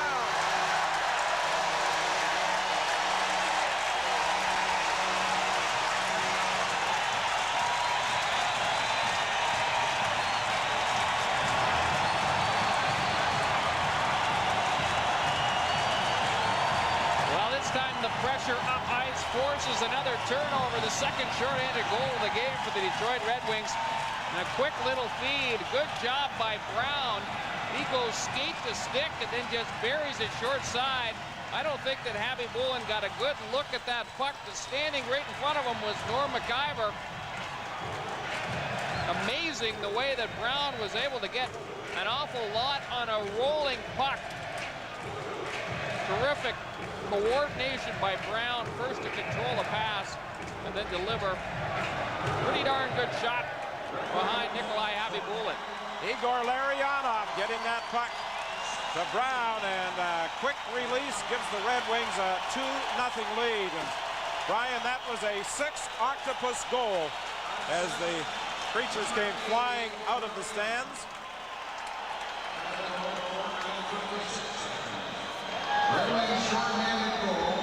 Short-handed goals tonight by the Red Wings. I talked about their proficiency of killing off penalties. Not only have they been able to kill them off tonight, but they have a 2-goal lead as the result of scoring while playing 4 against 5. Larionov draws the lone assist on Brown's first of the playoffs at 4:56. Red Wings back at full strength. Here's Primo. Dishing it off. There's the shot by Airy, and it's held by Habby Bullen. 2-0, the Red Wings lead. Let's go to our Hockey Night in Canada Control Center and Ron McLean. Another guy with a lot of speed and some pretty good scoring skills as well. And it's important for the Jets not to get too down. They've played a pretty good hockey game. They've been victimized by a couple of shorthanded goals. They're getting strong net minding, and they have started to get some opportunities against Chris Osgood, so all is not lost. From the face-off, Larionov fired it wide. At the line, Konstantinov lets a high shot go off the end glass. Another shot from the point, knocked down by Manson. Manson tried to feed it up the middle. Here's a chance now at the point as it's fed in for Kozlov to Larionov. Very quick movement by this Russian 5 in front of the net. The Winnipeg Jets' best Russian, Nikolai Habby Bullen, covers up. Now let's join Scott O. All right. For them that they don't have Dino. I think this mic is breaking up. I'm going to try and hold it directly to my mouth and hope that it works. But Dino, you're serving the last of a suspension tonight. Let's just say you'll be well rested for in Winnipeg. Yeah, it's kind of frustrating to sit here and watch, but I've been preparing myself. I'm anxious to get back into the lineup. They're showing a lot of discipline in game 1, and they're able to get back into it in the third period. And they got off to a good start tonight. It's a good game plan for us right now. All right, Dino, in game 3. Yes, Ciccarelli will complete his 3-game suspension tonight, and he will be available for Sunday afternoon in Winnipeg. Ciccarelli ranks number 3 all-time in power play goals in the postseason in the National Hockey League. It's amazing to think that the Red Wings are just going to get stronger as this series goes on, and certainly Dino Ciccarelli plays such an important role on that Detroit power play. The Red Wings, when they do get a goal, well, they smell blood, and one way to counteract it is to lay the body on them and remind them that they're going to have to play this game with their heads up. Terrific body check by Dallas Drake on Fetisov. Dallas Drake did not take the morning skate today. He was bothered a bit by some bumps and bruising from game 1, but he is a feisty competitor, and there are many nights where he will sacrifice his body to make a play. Coffey to Lindstrom. Lindstrom denied by Habby Bullen. A turnaround attempt by Taylor does not get through. How many times have we seen Red Wing defensemen jump up into the play, as we just saw from Nicholas Lindstrom? Coffey's long shot sails wide. Brown fell. Zhamnov tried to break through. Now it's Korolev leaving it there for Drake. Drake over to Zhamnov. It bounced away from him. He continues to control. In front for Korolev, and it hopped over his stick. Korolev plays it back to the net for Drake. Drake is being bothered back there, and the puck comes free.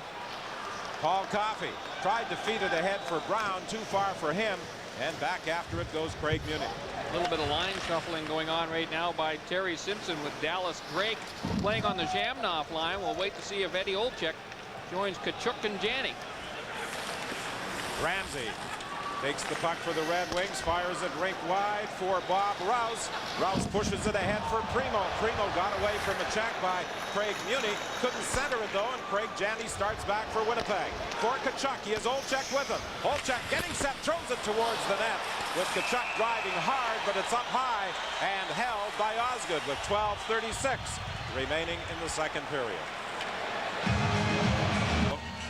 And penalties were assessed on that last flurry of action around the Red Wing goal. Keith Tkachuk and Eddie Olczyk going off for Winnipeg. I believe it was a high sticking call against Tkachuk initially, and then offsetting penalties against the Red Wings Rouse and the Jets Olczyk.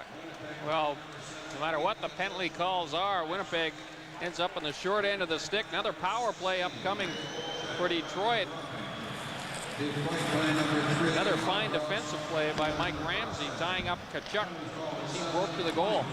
Well, there's been nothing wrong with the Winnipeg Jets penalty killing. It's when they've been on the power play that they've had problems. And there are short-handed goals by the Red Wings.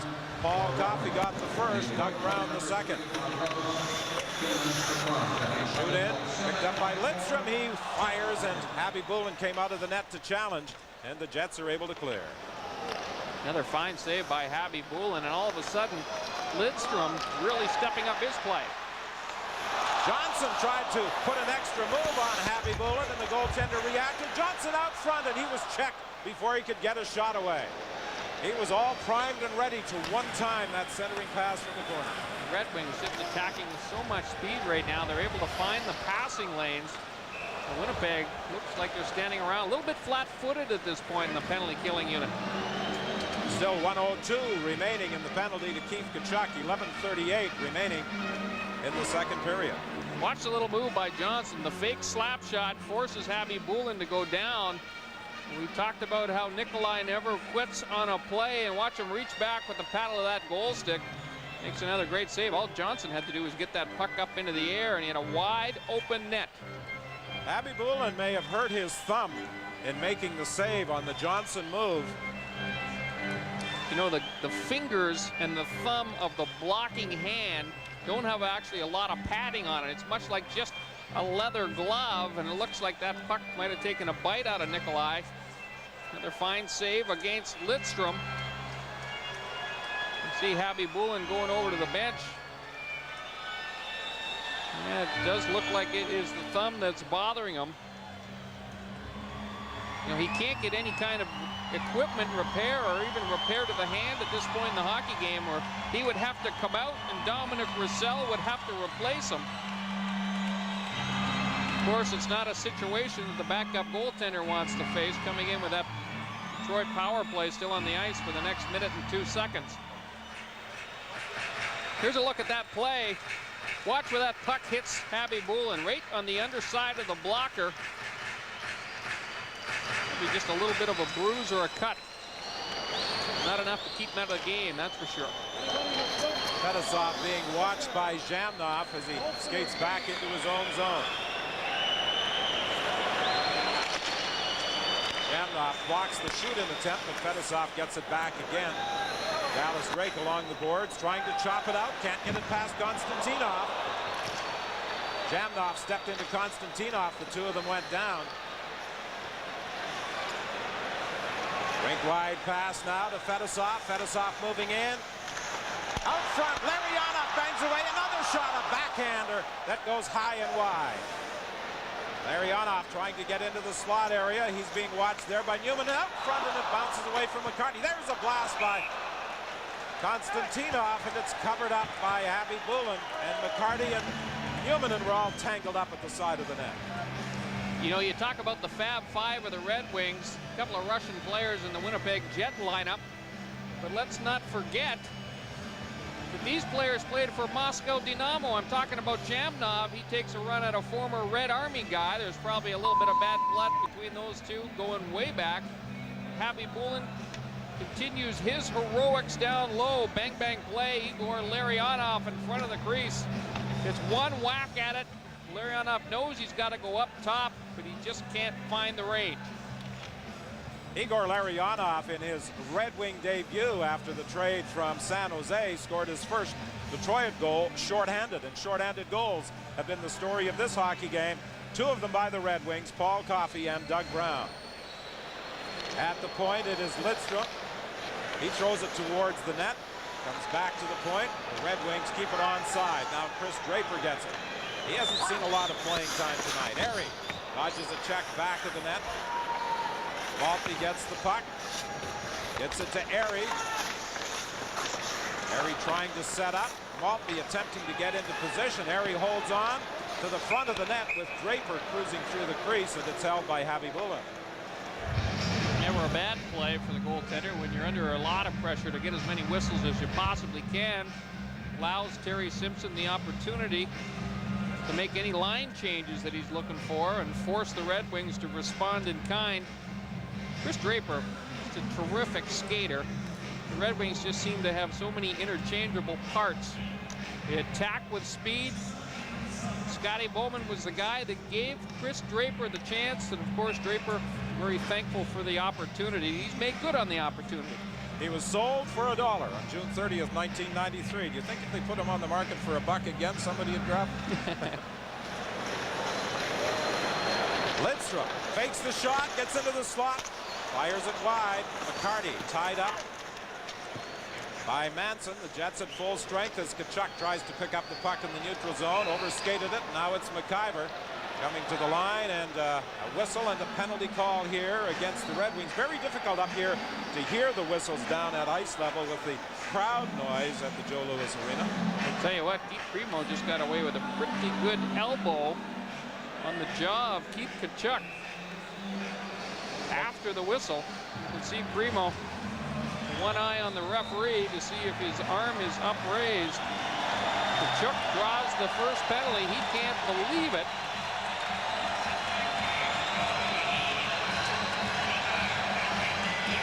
Tkachuk had better be careful that he doesn't wind up with a 10-minute misconduct here, as he is at the bench saying something to referee McCreary. I'm not so sure he's talking to McCreary. I think he's talking to Keith Primo. We'll have to watch what happens, but here's the penalty. Reverse angle, a little bit of a punch in the head. Obviously, Tkachuk is frustrated from the special attention that he is receiving, and that kind of retaliation plays right into the hands of Detroit. Well, the Red Wings again are on the power play. Still looking for their first goal with the man advantage. Primo gets it to Larionov. He circles back to the line. Larionov moving in, plays it to the high slot. There's a long shot, and it's held off the stick of Coffey. It's a real good read by Paul Coffey, as the Red Wings get it in his hands, and they have 3 white jerseys surrounding Roussel. There's only 2 defenders there. If there's any kind of a rebound, they automatically have the advantage right in front of the goal crease. Coffey was trying to get a good low shot in there, looking for the rebound. Javi Bullen actually did a nice job, dropped to his knees early. That's what allowed him to glove that puck. 21-10, the shots on goal favoring the Red Wings. You pointed out, Brian, that there were 9 scoring opportunities on the 11 shots they had in the first period. I think they probably had about 9 more scoring opportunities in the second period. Coffey couldn't keep the puck onside from the faceoff. 1:33 remaining in the penalty to Keith Tkachuk. Primo took a swipe at it on a long pass. Couldn't control it. The Jets eased the pressure. Now Larionov will try and set something up, but the Red Wings are forced back in their own zone by the forechecking of Jamnov and Korolev. 9:20 remaining in the second period. 2-0 the Red Wings lead. Coffey moves it over to Yzerman. Yzerman gets it to Larionov. Primo's out front. He couldn't get the puck to him.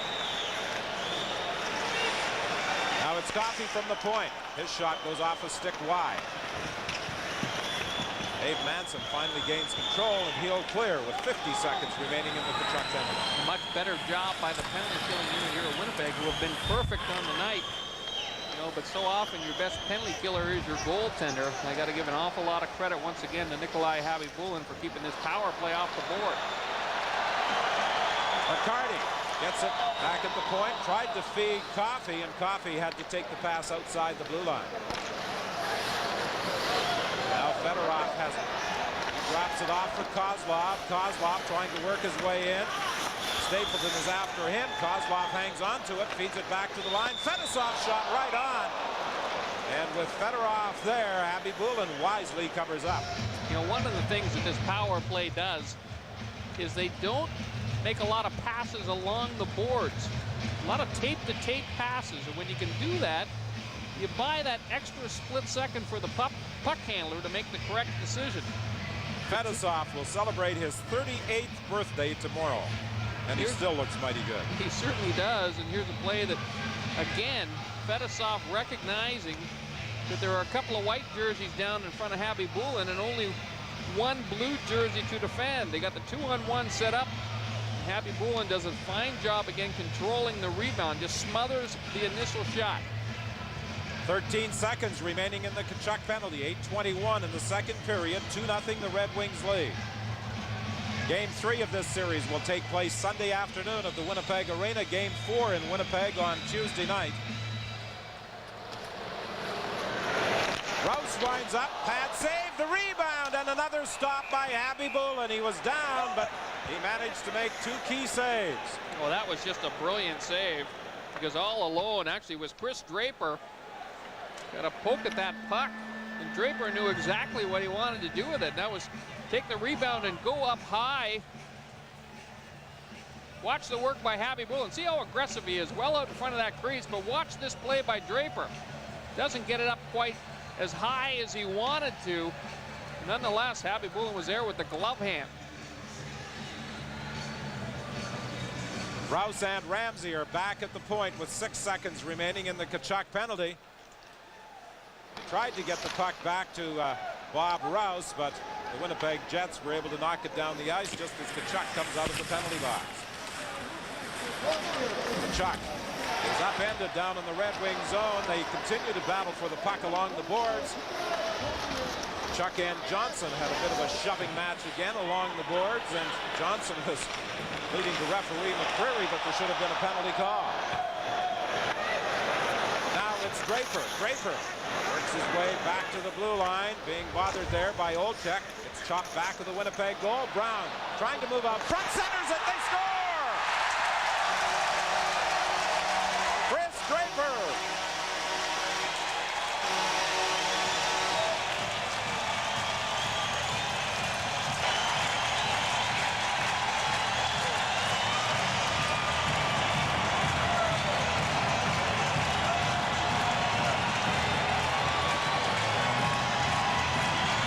Talked about speed away from the puck. Certainly Chris Draper has that. What a pass across by Doug Brown. The Red Wings just keep coming in waves. Habibulin has been under siege once again. Looked like Draper was offside. Look at Draper, thought he was offside. He stops going. And then he continues on behind the net. At the end of that sequence was Brown. Manages to wheel around, put a nifty little pass across, and Ed Olczyk can't tie Draper up long enough to prevent him from deflecting that puck in behind the Jets goalkeeper. Draper's initial reaction as he eased up when the puck was shot in, it appeared as though he too thought he was offside. Well, it was Pierre Champoux on the lines, and it looked like to me that Champoux had the arm upraised and was about to blow the whistle. And it was a delayed call, and then he waved it off. Look at Draper. He thinks he's offside. He's going to stop going. And then he sees the call. I don't know if you caught the linesman on the right side of your screen, waves it off for him. It's a good break for the Detroit Red Wings. Terrible luck for Winnipeg. As if the Red Wings needed a break. Yeah, exactly. So it's a 3-0 hockey game, and of course an offside call is one that cannot be reviewed. 7:34 remaining in the period. Brown and Taylor drawing the assists. Second of the playoffs for Chris Draper. Konstantinov knocked down in his own zone. Kozlov brings it around the boards. Fedorov starts away slowly for the Red Wings. He fires it in deep. Larionov tried to cut out front. Here's a shot and a scoring chance for Fedorov, and it's fired wide. Fedorov jumped so quickly up into the play. Then he steps into Finlay. Now Doan collides with Konstantinov as the puck is knocked down the ice. Kozlov back after it. For Larionov to Fedorov. Fedorov's shot is blocked. Penalty coming up against the Winnipeg Jets. With 6:49 remaining in the second. Eastwood and Fedorov do some pushing. Fedosov is in there as well, along with Jeff Finlay. The Winnipeg Jets, trailing by 3, will be shorthanded once again. Scotty Bowman, looking to become the first man to coach 3 different teams to a Stanley Cup championship, I think realizes his team got a break on the 3rd goal. No question about it. We roll this forward. Going to pick it up later on. But there wasn't much doubt that that was an offside call. Pretty good hit again by Shane Doan, who has proven very difficult to knock off his feet. Certainly Konstantinov has got the worst of a couple of battles with Doan. Doan and Fedosov have both gone off. There was an initial penalty call against Doan, and then in the scrum that followed, Fedosov drew a penalty.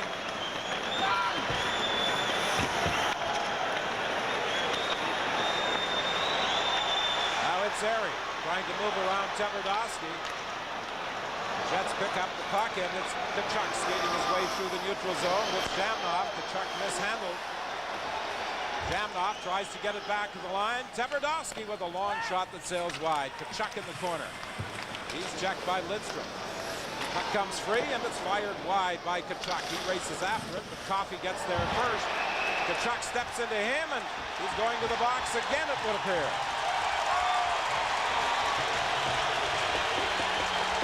Well, he was standing about 10 feet away from Bill McCreary when he caught Paul Coffey with the elbow. You can see that all the wires aren't touching right now for Keith Tkachuk. Not much question. He gets the stick and the elbow up high on Coffey. McCreary right there in the corner is going to make that call every time. Frustration getting the better of Tkachuk right now. Take a look at that offside play. Watch the skates of Draper, clearly both across the line before the puck crosses it.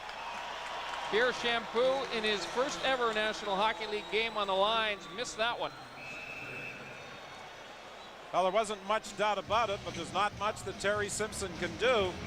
Even the man who wound up scoring the goal realized that it was offside. He had slowed down, didn't hear a whistle, so continued after it, and Chris Draper picked it up, circled around the net, and eventually took the perfect feed out front. His second playoff goal to make it 3-0. Now Tkachuk goes off for elbowing at 13:59.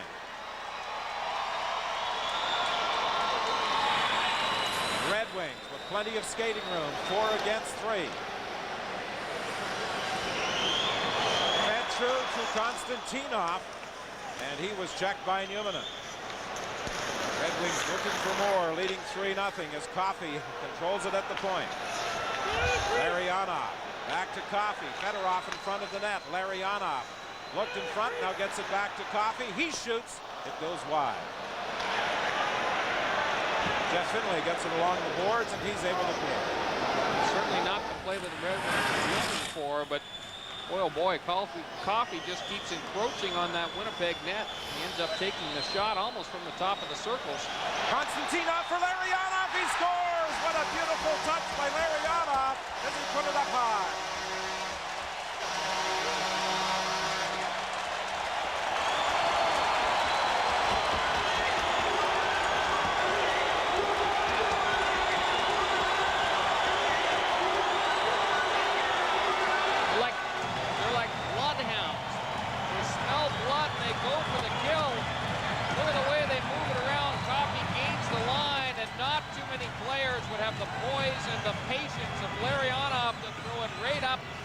and under the bar. Perfect shot up into the top shelf. Abby Bullen takes away the lower corners of the net, but he can't protect against everything. He just snaps it up. Terrific finish by Igor Larionov. So the Red Wings finally connect on the power play. It was inevitable with all the chances they had that they were going to wind up scoring a goal with the man advantage, and it's Igor Larionov with his first goal of the postseason to make it 4-0. You know, you take a look at that Red Wing bench. There's not a lot of celebration going on. They seem very poised. Again, it's business as usual for this hockey club. Nothing they do really impresses them. Well, this is a team that is on a mission. They refused to pose for a team picture after they won their 61st game to establish a record. They don't feel their season is complete. Jamnoff into the slot, fires it wide. Korolev missed it back of the net. It's picked up by Rouse. Konstantinov and Coffey draw the assists in the power play goal by Larionov at 14:49.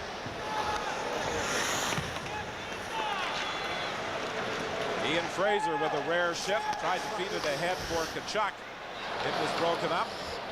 4:21 remaining in the second period. The Red Wings in complete control, outshooting the Jets by a margin of 26-10 to this stage, and leading by a score of 4-0. Doug Brown drives it in deep. Barry races in after it. Newman on him. Winnipeg defenseman trying to tie him up. Barry continues to battle, but Newman comes away with it. All Newman can do is try and flip it high out of the zone, and instead he puts it over the glass and out of play with 3:58 left in the second.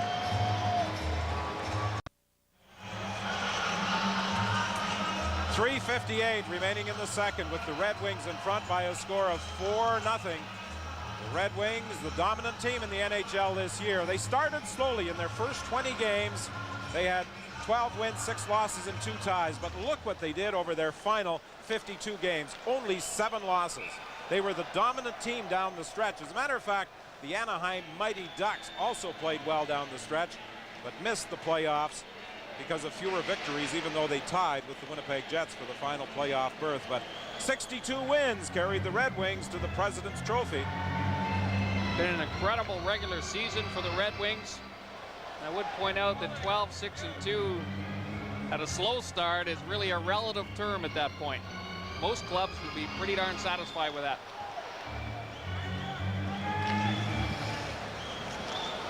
Cone can't clear it. I can think of about 22 others. You would have loved it, the 12-6-2 at that time, absolutely.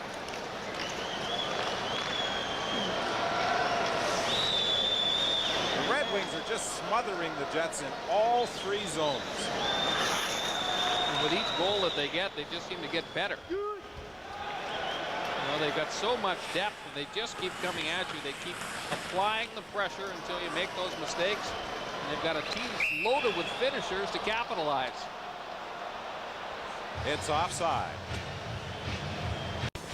And here the Red Wings have done all the scoring, ahead by a margin of 4-0, 2 shorthanded goals and a power play goal. Total domination by the Red Wings tonight at the Joe Louis Arena, and it looks as though they are going to take a 2-0 lead into Winnipeg for Game 3 on Sunday afternoon. Abby Bullen and Newman almost got tangled up back of the net. Fraser now sends King down the left side. King runs into Konstantinov and goes right over top of him as Konstantinov managed to dump the Winnipeg captain. The fans react to the hit. Not so sure that it was a hit as much as King trying to drive his way right by Konstantinov. Konstantinov has that ability, a reputation as a bit of a headhunter. It's amazing when you look at Vladimir Konstantinov. He was originally listed in the Detroit Media Guide as 165 pounds. They say he's up around 170, 175, but he just cuts the legs right out from under Chris King. Been a tremendous season for Konstantinov. Not the biggest guy in the world, but not afraid to take on anybody. And he led the National Hockey League in the plus-minus category. He was a +60.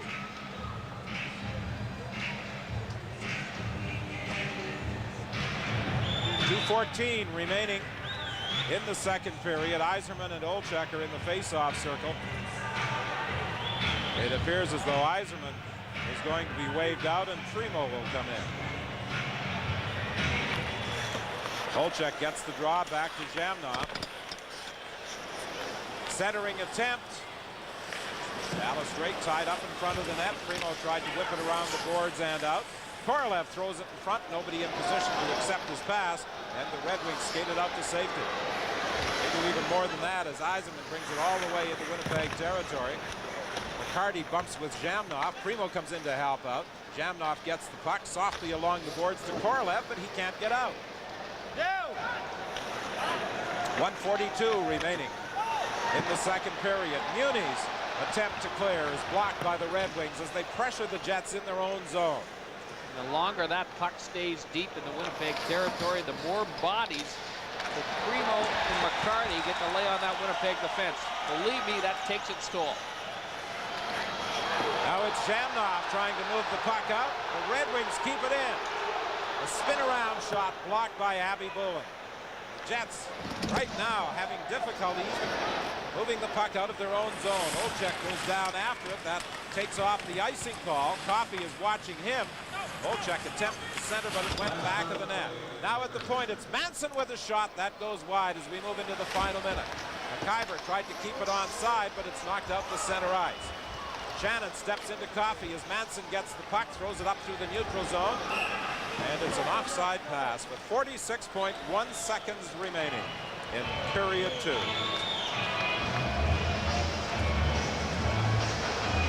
And at this time, we say hello to viewers all across the country who are joining us here at the Joe Louis Arena. The Red Wings leading Winnipeg by a score of 4-0. I'm Don Whitman along with Brian Hayward and Scott Oak, and Scotty Bowman has to be pleased with the performance of his team in tonight's hockey game. 2 shorthanded goals and the power play goal, but the shorthanded goals really did in the Winnipeg Jets early in this hockey game. Well, it's been a dominant performance. They're out shooting the Winnipeg Jets 28-10 at this point in the hockey game, and if not for the efforts of Nikolai Habibulin, it probably could be a lot worse. Manson had problems controlling the puck in the neutral zone. And the whistle on the play with 33.5 seconds remaining in period 2. I'm sure that Nikolai must feel like, when is the ice going to get tilted in the other direction, because the Red Wings have just been storming the net. They got out that tremendous speed. Dave Manson flies a little bit of a face wash. Chris Draper, I don't think that'll be slowing him down, however. Manson goes back after it. Being watched now by Draper as Manson starts out of his own zone, dishes it off to McIver, then takes a return pass. Puck comes off the end boards right in front of the Red Wing goal. Just couldn't get anybody in there quickly enough to forecheck Ramsey as he was able to skate it out to center ice. And as the final seconds tick away, Dave Manson simply whips it along the boards and out. And the Detroit Red Wings head to the dressing room after 2 periods of play, comfortably in front of the Winnipeg Jets in the second game of the quarterfinal series by a score of 4-0.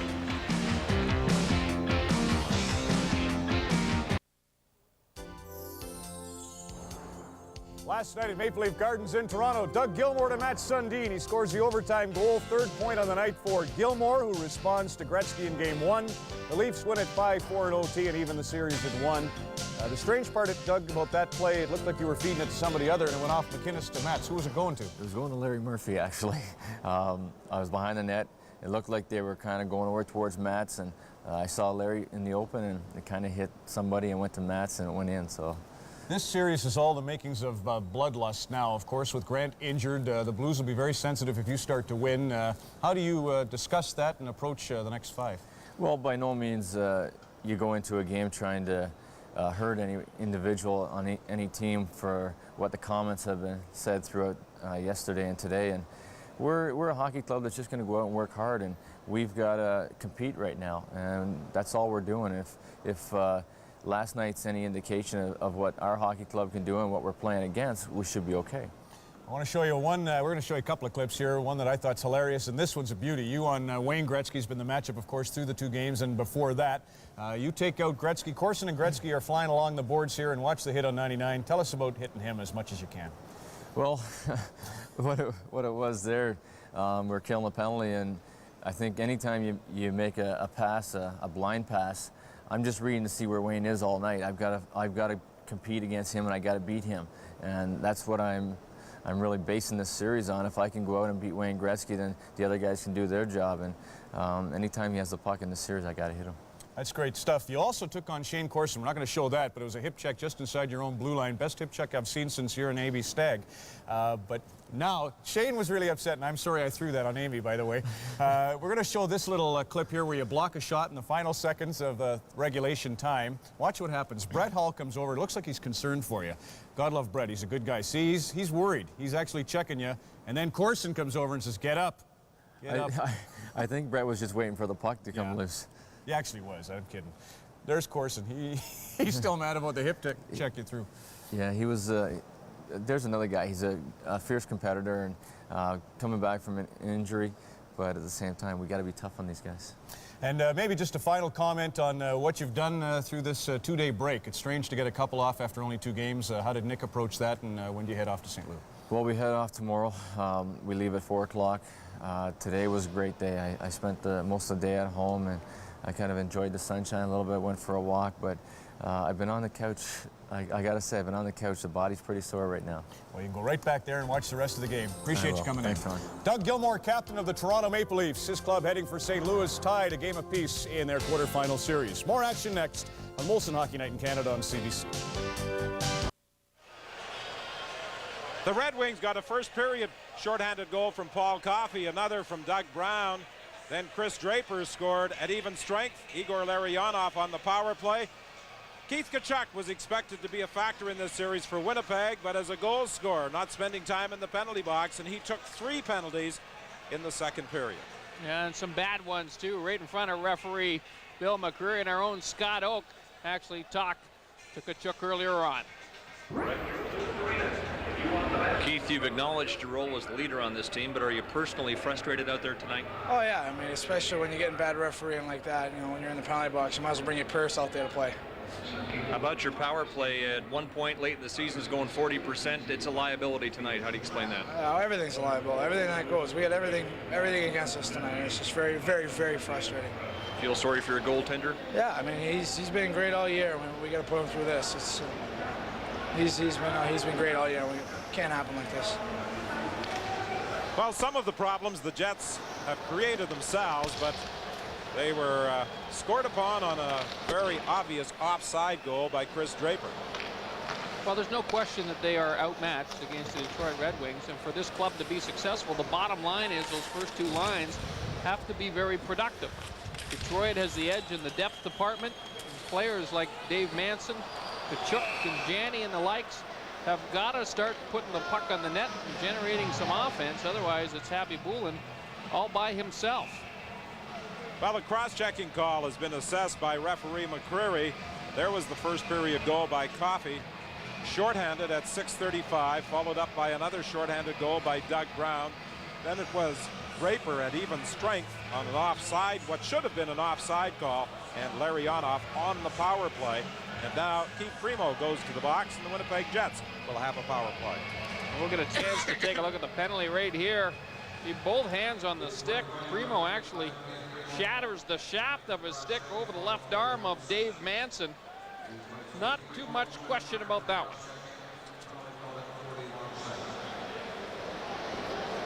Kind of tough to dispute it when the evidence is lying on the ice.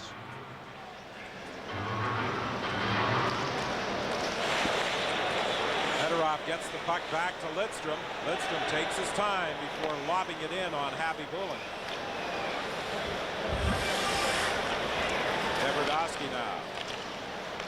For Korolev. Korolev misses Stapleton with a pass, and the Red Wings are just not allowing the Jets to get anything going with the man advantage. They've been doing that all night. Now Now it's McIver through for Stapleton. It bounced away from him. He tried to leave it back of the net. Comes up along the boards. Tverdovsky cuts off a clearing attempt. Stapleton slides it in deep. Korolev tries to spin away from Konstantinov. Gets the puck behind the net to Dallas Drake, who can't do anything with it. Tverdovsky back to the line. McIver at the side of the net was looking for Korolev, and the puck bounced over his stick, and the Red Wings will clear. You know, and this is a bit of a subtle message, or maybe a not so subtle message from Terry Simpson, that he's a little bit unhappy with the play of his star players. He starts the power play with Stapleton up front. Kind of a makeshift power play unit with Drake and Korolev. Now along the boards, the Jets trying to control it. Olczyk for Tkachuk. Tkachuk looking for Jani. Jani tried to throw it out front. Olczyk steals for Tkachuk. Osgood with a huge save as he came sliding across. That's just going to add to the frustration of the Winnipeg Jets when they do get their opportunities. Then they got to deal with Osgood. He's playing a pretty fine game. In front, Tkachuk couldn't get a stick on it. Olczyk took a swipe at it, and Osgood comes up with another save. This is the best the Winnipeg power play has looked in the entire series. And it's all due to passing down low. That's the only way they can beat that pressure, is to move it around quickly and with those tape-to-tape passes.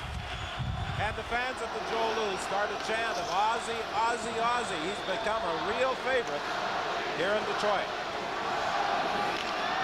Red Wings at full strength as Taylor banks it off the boards for Draper. McIver's on him. The puck goes behind the goal. Chris King runs over Draper back to the point. Fedosov with a shot through traffic. It just goes wide. Konstantinov keeps it onside. Maltby is bumped along the boards by Chris King. McIver trying to move the puck, and finally it winds up in skates and results in a whistle. 16:45 is the time remaining in the third period. Well, if you are looking for some positives for the Winnipeg Jets, they have had some more scoring chances in this hockey game. Good play by Eddie Olczyk, shows some perseverance down low. Tkachuk gets the opportunity, and a fine save by Osgood, and then a wild scramble in front of Osgood, and this time Osgood able to get the paddle of the stick down on Olczyk. Here's a big hit by Chris King, the first such big hit dealt out by King in this series so far, and certainly that's his role on this hockey club, and another way that players in the Winnipeg Jets can build momentum in a hockey game or in a series as well. King and Konstantinov had a big collision late in the second period. King attempting to hurdle Konstantinov, and the Red Wing defenseman catching him and upending him, and now a penalty call against the Winnipeg Jets. This is going to be an interference call against Norm McIver. He's trying to buy a little bit of extra time for his defense partner.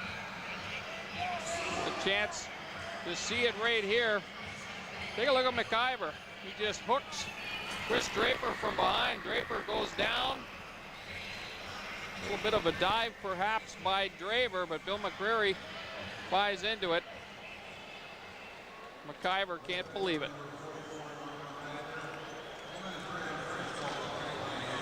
Well, this is something that the Winnipeg Jets, prior to this series getting underway on Wednesday, said they would have to avoid frequent trips to the penalty box. They've made far too many tonight to really have any chance against this potent Red Wing machine. Well, we've talked about it, the second best power play in the league, and you can't give them too many kicks of the can or they're going to bury you.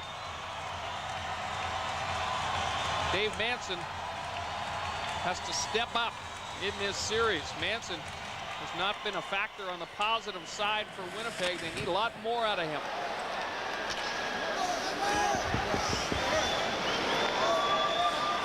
Fedorov now at center ice. It's it to Larionov. He had a goal and an assist in the second period. Konstantinov, look at him. He's down deep. Down in the corner. Fedosov, the lone man back at the point. As he tried to slip it through, it was blocked by Dallas Drake and knocked back out to center ice. Ahead for Fedorov. Fedorov manages to control it. Larionov couldn't get a shot away as he was checked from behind. The Red Wings again, they just seem to have such a pattern to their offense. Not afraid to send those defensemen right down deep below the hash marks. A good time that time by the Winnipeg penalty killing unit to pick them up. Here comes Coffey as he wheels his way down to the line. He was being bothered from behind by Darren Shannon. Coffey gets the puck again back at the point, over to the other side.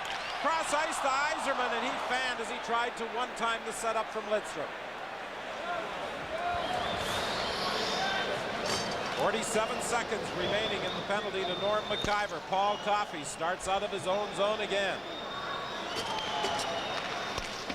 He attempted to slide it through in the left wing to Yzerman. It bounced away from him. Stapleton gets the puck and is able to skate it ahead for Chris King. King trying to go around Coffey. Coffey got enough of him to knock him off the puck. King bumps over along the boards with McCarty. Lidstrom comes up with the puck. Ahead to Coffey. Coffey behind his back. There's a shot, and it sails high over top of the net. 9 seconds left in the Winnipeg penalty. And the Jets are able to dump it down the ice and kill off the attraction of Norm McIver. A real good job by Craig Muni. Takes on 2 Red Wing forwards and comes up the victor in the battle for that puck. That second effort is going to play a huge role for Winnipeg when they head home for Game 3 of this series. The Red Wings attempted the lead pass at the Winnipeg blue line. It's offside, and will bring or an icing call, I should say, and we'll bring it all the way back into the Red Wing zone. Steve Yzerman has had a solid 2 games so far in this series. He hasn't been able to score as yet, but he's been a factor whenever he's been on the ice. Well, he's a kind of a quiet leader of this Detroit hockey club. Konstantinov, I don't think you could categorize him as a quiet leader. He makes his presence known out on the ice. The Red Wings have that quick strike offense, and boy, oh boy, when that puck turns over, do they jump into the play. Transition game so important, and Draper was attempting to go for the net. There's going to be another Winnipeg penalty as Draper was hauled down trying to drive through the slot. Alexei Zhamnov pulls down Draper. Draper has got the good set of wheels, and he had to step on Zhamnov. Appeared to be a 2-on-1 developing. Zhamnov trailing the play, fails to keep the legs moving. Reach out with the hook. No question again. A long night for Terry Simpson. Keeps tapping those penalty killers on the shoulders and sending them over the boards. Take a look at the right side of your screen. You see Zhamnov. He appeared to be almost side by side with Draper. But he stops skating and reaches out and pulls him down. Zhamnov, who's been perhaps the best Winnipeg forward in this hockey game, takes another ill-advised penalty. Well, Terry Simpson certainly did not want to get into this situation. He spoke so often prior to this series getting underway about the need for discipline on the part of the Winnipeg Jets. And tonight I would suggest, Brian, the Jets at times have been more than a little undisciplined. Now there's going to be an offsetting penalty against the Red Wings as Dallas Drake was nailed behind the net by Konstantinov. Konstantinov felt the pressure from Dallas Drake, and he went down low, and it's always a concern when a player drops down like this and he's going for the knees. I think that's why Bill McCreary made the call. Konstantinov doesn't understand it. He knows he's going to get hit. Watch what he does. Just drops right down to the ice. Dallas Drake goes over top of him. I think McCreary calls this an interference penalty against Konstantinov. First time I've seen an interference penalty called for avoiding a check. It was actually a pretty smart play by Konstantinov. Dallas Drake, initially a Red Wing draft choice, and when he was traded from the Red Wings to the Winnipeg Jets, there was a feeling that he would become a fairly consistent 20 to 25 goal scorer. This year he had a career high 19 goals for Winnipeg. Paul Coffey in discussion with the referee, Bill McCreary. I wonder if that gentleman ever looks in the mirror before he heads out to the Joe Louis Arena. Hopefully not. Like an old goalie.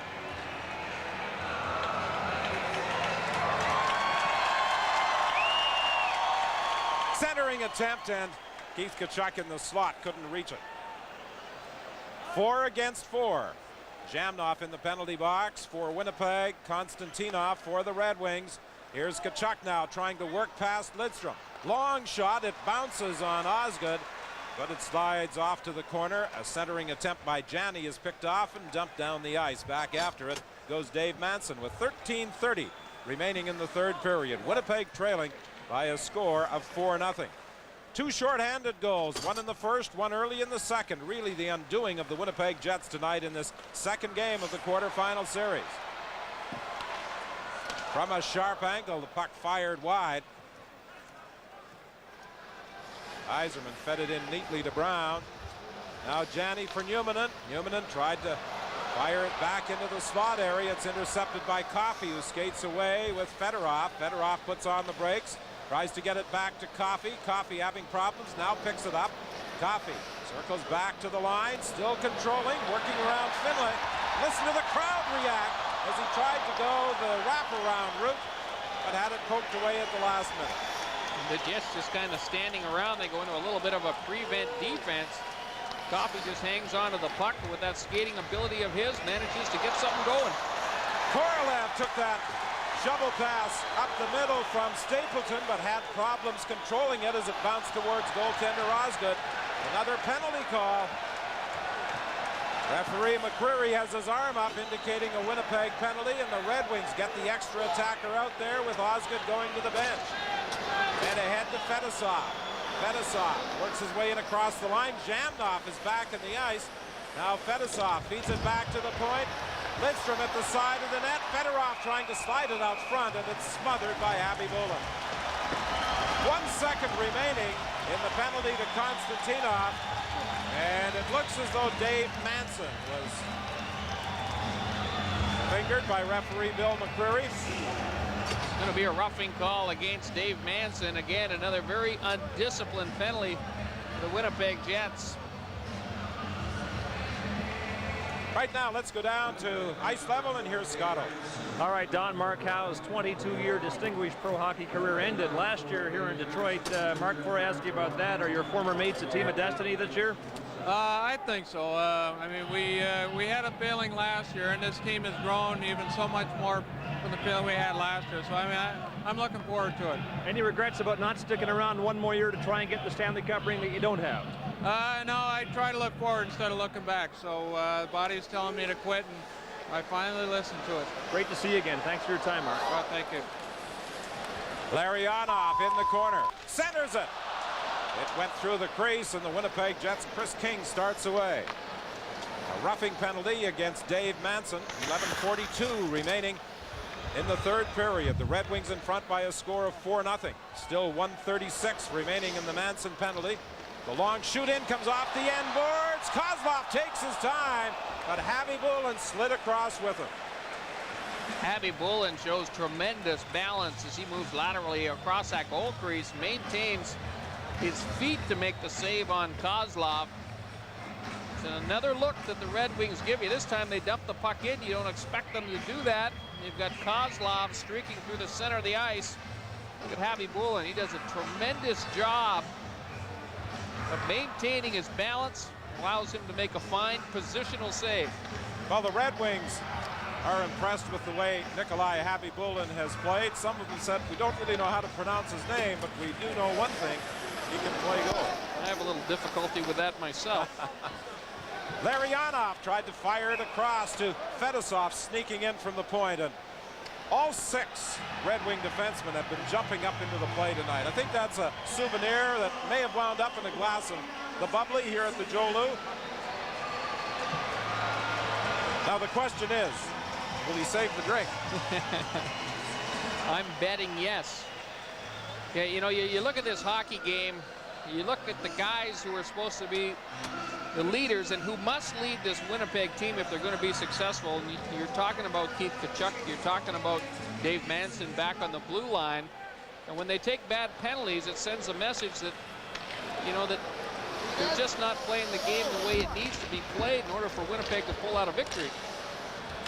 Well, against the Red Wings, you have to have your skating legs going for a full 60 minutes. Terry Simpson didn't think the Winnipeg Jets in Game 1 skated the way they are capable of. And I don't think there's any question that tonight they haven't done that either, except for brief flurries. Well, it's going to be back to the drawing board for Simpson again, and you have to wonder if he's going to perhaps do some kind of a shakeup. It's been a while since the Tkachuk Danny Drake line has been an offensive threat. I'm not talking about just in these 2 playoff games, towards the end of the regular season as well. Lidstrom's shot deflects wide from the other point. Paul Coffey is checked along the boards. Puck comes out to center ice, but Coffey manages to get back there, but there's a whistle on the play. Apparently it was brought out and then knocked back in again offside. Darren Shannon has not had an awful lot of ice time in this series.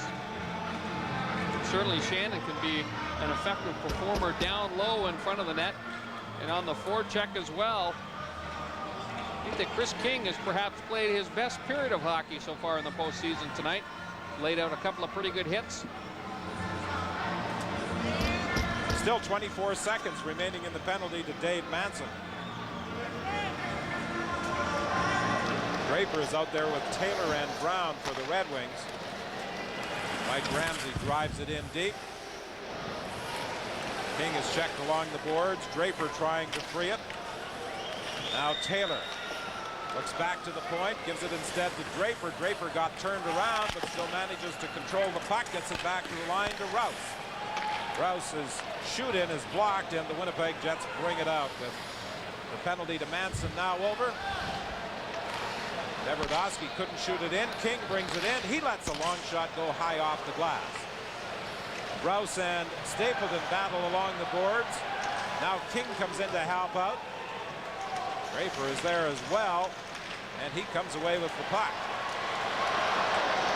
Draper leading a 3-on-2. Ahead to Brown, and Brown was checked. The Winnipeg Jets get it out to center ice.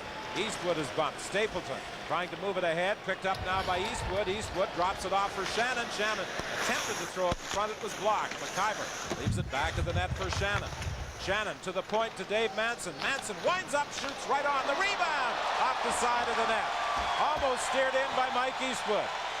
Big shot from the point by Dave Manson. Eastwood had a crack at it. Fetisov did a good job of tying him up. The rebound opportunity. Dallas Drake took a shot. It was blocked. Manson lets it go again. It bounces in front of the net, right in front of the goal. Mike Eastwood took a swipe at it, but the puck never got to him. Now it's Maltby trying to crash through. He spun around, but as he fell, he still managed to get a swipe at the puck. Airy from a sharp angle fires it wide. Johnson fighting with Manson. The Winnipeg defenseman skates it out to center ice. Puts on the brakes and dumps it in. Goes to the bench on the change. It's Coffey. Moves it over to the right side. It's played out to center ice. Fired right back in by Winnipeg with 8:18 remaining in the third. 4-0. The Red Wings leading. 1 goal in the first period, 3 in the second. No scoring so far in the third. Now here's a chance for Maltby. He has Johnson moving up with him. Maltby puts on the brakes, tries to slip it through, and Jeff Finlay picks it up for Winnipeg. Red Wings already clicking it into that mode where they start working on the clock. Here comes Coffey. He tried to center. Another centering attempt. Back to the line for Lidstrom. And Harvey Boolin comes up with another big save off a Red Wing defenseman from directly between the hash marks. Jets come close again. You see Mike Eastwood just unable to reach that rebound opportunity. But look at Harvey Boolin, another brilliant save. Lidstrom walked right into the slot to tee up the one-timer. Another aggressive challenge by Harvey Boolin. Coffey maneuvers into position. He'll shoot, and Harvey Boolin makes another save. Coffey gets it again. He's all over the ice, isn't he?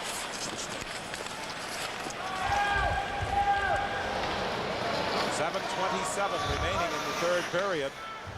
Steve Yzerman flips it high under some pressure. McIver waits for it in the neutral zone, gloves it ahead, but Yzerman gets it back. Yzerman attempting to go around Manson is stopped. Manson moves it ahead to Tkachuk. Tkachuk trying to work his way through. And there's going to be a penalty against Lidstrom. So with 7:02 remaining in the third, the Winnipeg Jets will go on the power play. Advise the McKenzie family in Estevan to get the VCR going because their boy Jim is about to be interviewed on Hockey Night in Canada. This is a tough one to watch. I know you wish you were playing. Where's it gone wrong? Just too many weapons. They just keep coming at us with something different every time. Think you'll get the call to play in Winnipeg? I sure hope so. All right. Good luck. Thank you. Jim McKenzie is not dressed for the first 2 games in this series.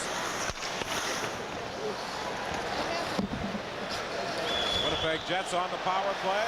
Fedorov skates through the neutral zone. A neat pass to Doug Brown. Brown leaves it there for Konstantinov. He tried to throw it into the slot for Fedorov. It's picked off. Jamnov starts away for Winnipeg, but he's got Fedorov harassing him. Now into the slot area, and it's poked away by Konstantinov, who had been down deep offensively for Detroit. He gets back to make a key play defensively. It's remarkable, really. I mean, the Red Wings are killing a penalty rate now, and Konstantinov not afraid to wander all the way up into the offensive zone, deep on a play. Red Wings just seem to have so much confidence. It'll be tough for this Winnipeg club to come back. Well, it's going to be tough for almost any team the Red Wings play in this postseason. They are the odds-on favorite to win the Stanley Cup this year. Here's Paul Coffey. Now deciding to take it back out of the Winnipeg zone to kill off some of the time, and the penalty to Nicholas Lidstrom. Coffey, rink wide to Airy. It's picked off. That was great. Tried to feed it through to Mike Stapleton. It was blocked and dumped down the ice, and Tverdovsky is forced to go down. There's not much question that they don't have a lot of holes in the lineup. Very well-prepared club as well. We talked about the poise that they have, and again, they just kind of matter-of-factly go about taking care of their responsibilities, and that talent takes over when necessary and be able to put the puck in the net. Well, the Red Wings this year were determined to play a stronger defensive game. Last year, they lost in 4 straight to the New Jersey Devils, and there was a sour taste in their mouth, and Scotty Bowman implemented a defensive scheme this year. That has worked. Now let's go to the broadcast center in Toronto, and here's Ron McKenzie. Yes, during the regular season, the Chicago Blackhawks did not win a game against the Calgary Flames. They were 0-2-2, but it looks as though they could take a 2-0 lead in the series before it heads back to Calgary. And Pittsburgh and Washington, as you saw, are still in a 3-3 tie. Another come-from-behind effort tonight by Washington. Capitals, a team you just can never count them out. Red Wings back at full strength. The shot is just deflected wide as Taylor brings it out to center ice, banks it off the boards for Johnson. Johnson is spun around. Jets having problems getting it out. Airy's long shot blocked before it gets to the net. 4:29 remaining in the hockey game. 4-0 the Red Wings leading, out shooting the Jets by a 33-16 margin. Konstantinov dishes it off to Maltby. He has Johnson trailing. Johnson takes the pass, now looks back to the high slot. Fedosov moves in, tried to slide it across. It was blocked. Maltby along the boards is checked as the Jets bring it out to center. Penalty call coming up against the Red Wings. And with 4 minutes remaining, Winnipeg will again have a power play. Take a good look at Chris King, Thespian. Watch the phantom roughing or high stick, whatever you want to call it, on Maltby here. Well, look at the reaction of King. It doesn't come within 12 inches of his chin. McCreary made the call. Kirk Maltby sits down for the next couple of minutes, the roughing call. His head snapped back as though he had been poleaxed, and that caught the attention of referee McCreary, obviously. However, I don't think he should try that one again. Here's Yzerman trying to move around Manson. Winnipeg defenseman was able to cut him off. Janney along the boards tries to dig it out. Janney takes his time, now moves it across to Jamnov. He has Tkachuk with him. Tkachuk takes the pass. Tkachuk is forced to throw it around the boards for Jamnov. Jamnov for Tkachuk. Back to Jamnov. Jamnov fakes the shot. Now plays it back to the net. Janney in the corner. For Olczyk. Olczyk is tied up. Yzerman comes back. He digs up the loose puck and takes his time before flipping it high. One of the big things in Steve Yzerman's play this year is the added defensive responsibilities he has taken on. Well, he's always been a good penalty killer, but you know, he's really kind of changed his role on the hockey club. And you know, you talk about getting your leaders to lead by example. Yzerman certainly has done that this season. He has sacrificed offensive totals. We used to think of Stevie Yzerman as a consistent 100-point man.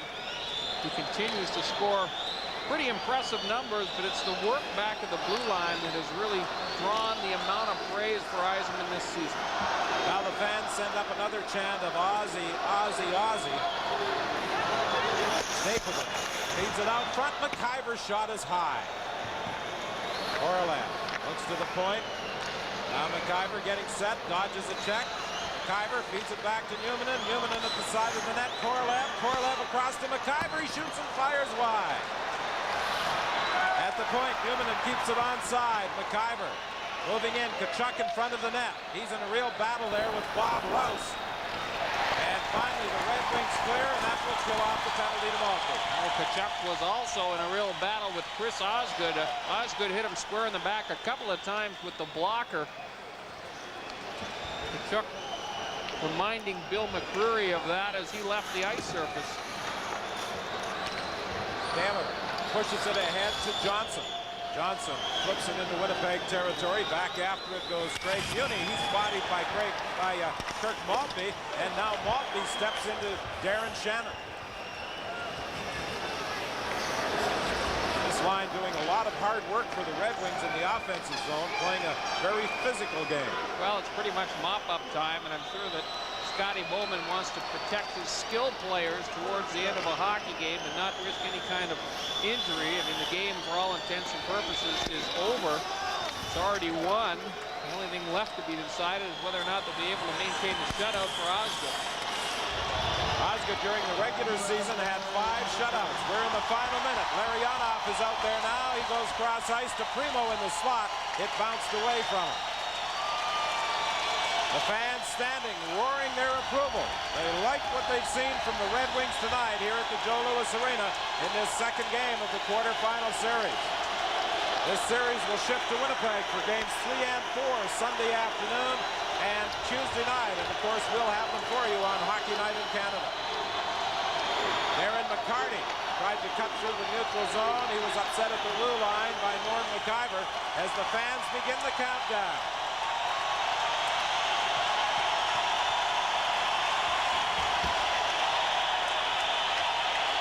Looks very much as though Chris Osgood is going to wind up with his playoff shutout. And now that poses the question, who will Scotty Bowman start in Game 3 in Winnipeg? Osgood or Mike Vernon? Well, this was just a dominant performance by the Red Wings. Osgood made the big stops when he needed to. A little bit of a scrum after the whistle, but it's a little bit too late. For the Winnipeg Jets, there's Manson and McCarty. And a frustrating evening for the Jets. We've taken way too many penalties against this Detroit club. You can't put that power play unit out on the ice. The Winnipeg Jets started this game on the right foot. They came out hitting. They got the puck deep. They applied the pressure, but they just couldn't break through. The Red Wings were too much. Chris Osgood, really a fan favorite at the Joe Louis Arena. 16 saves for a 4-0 shutout.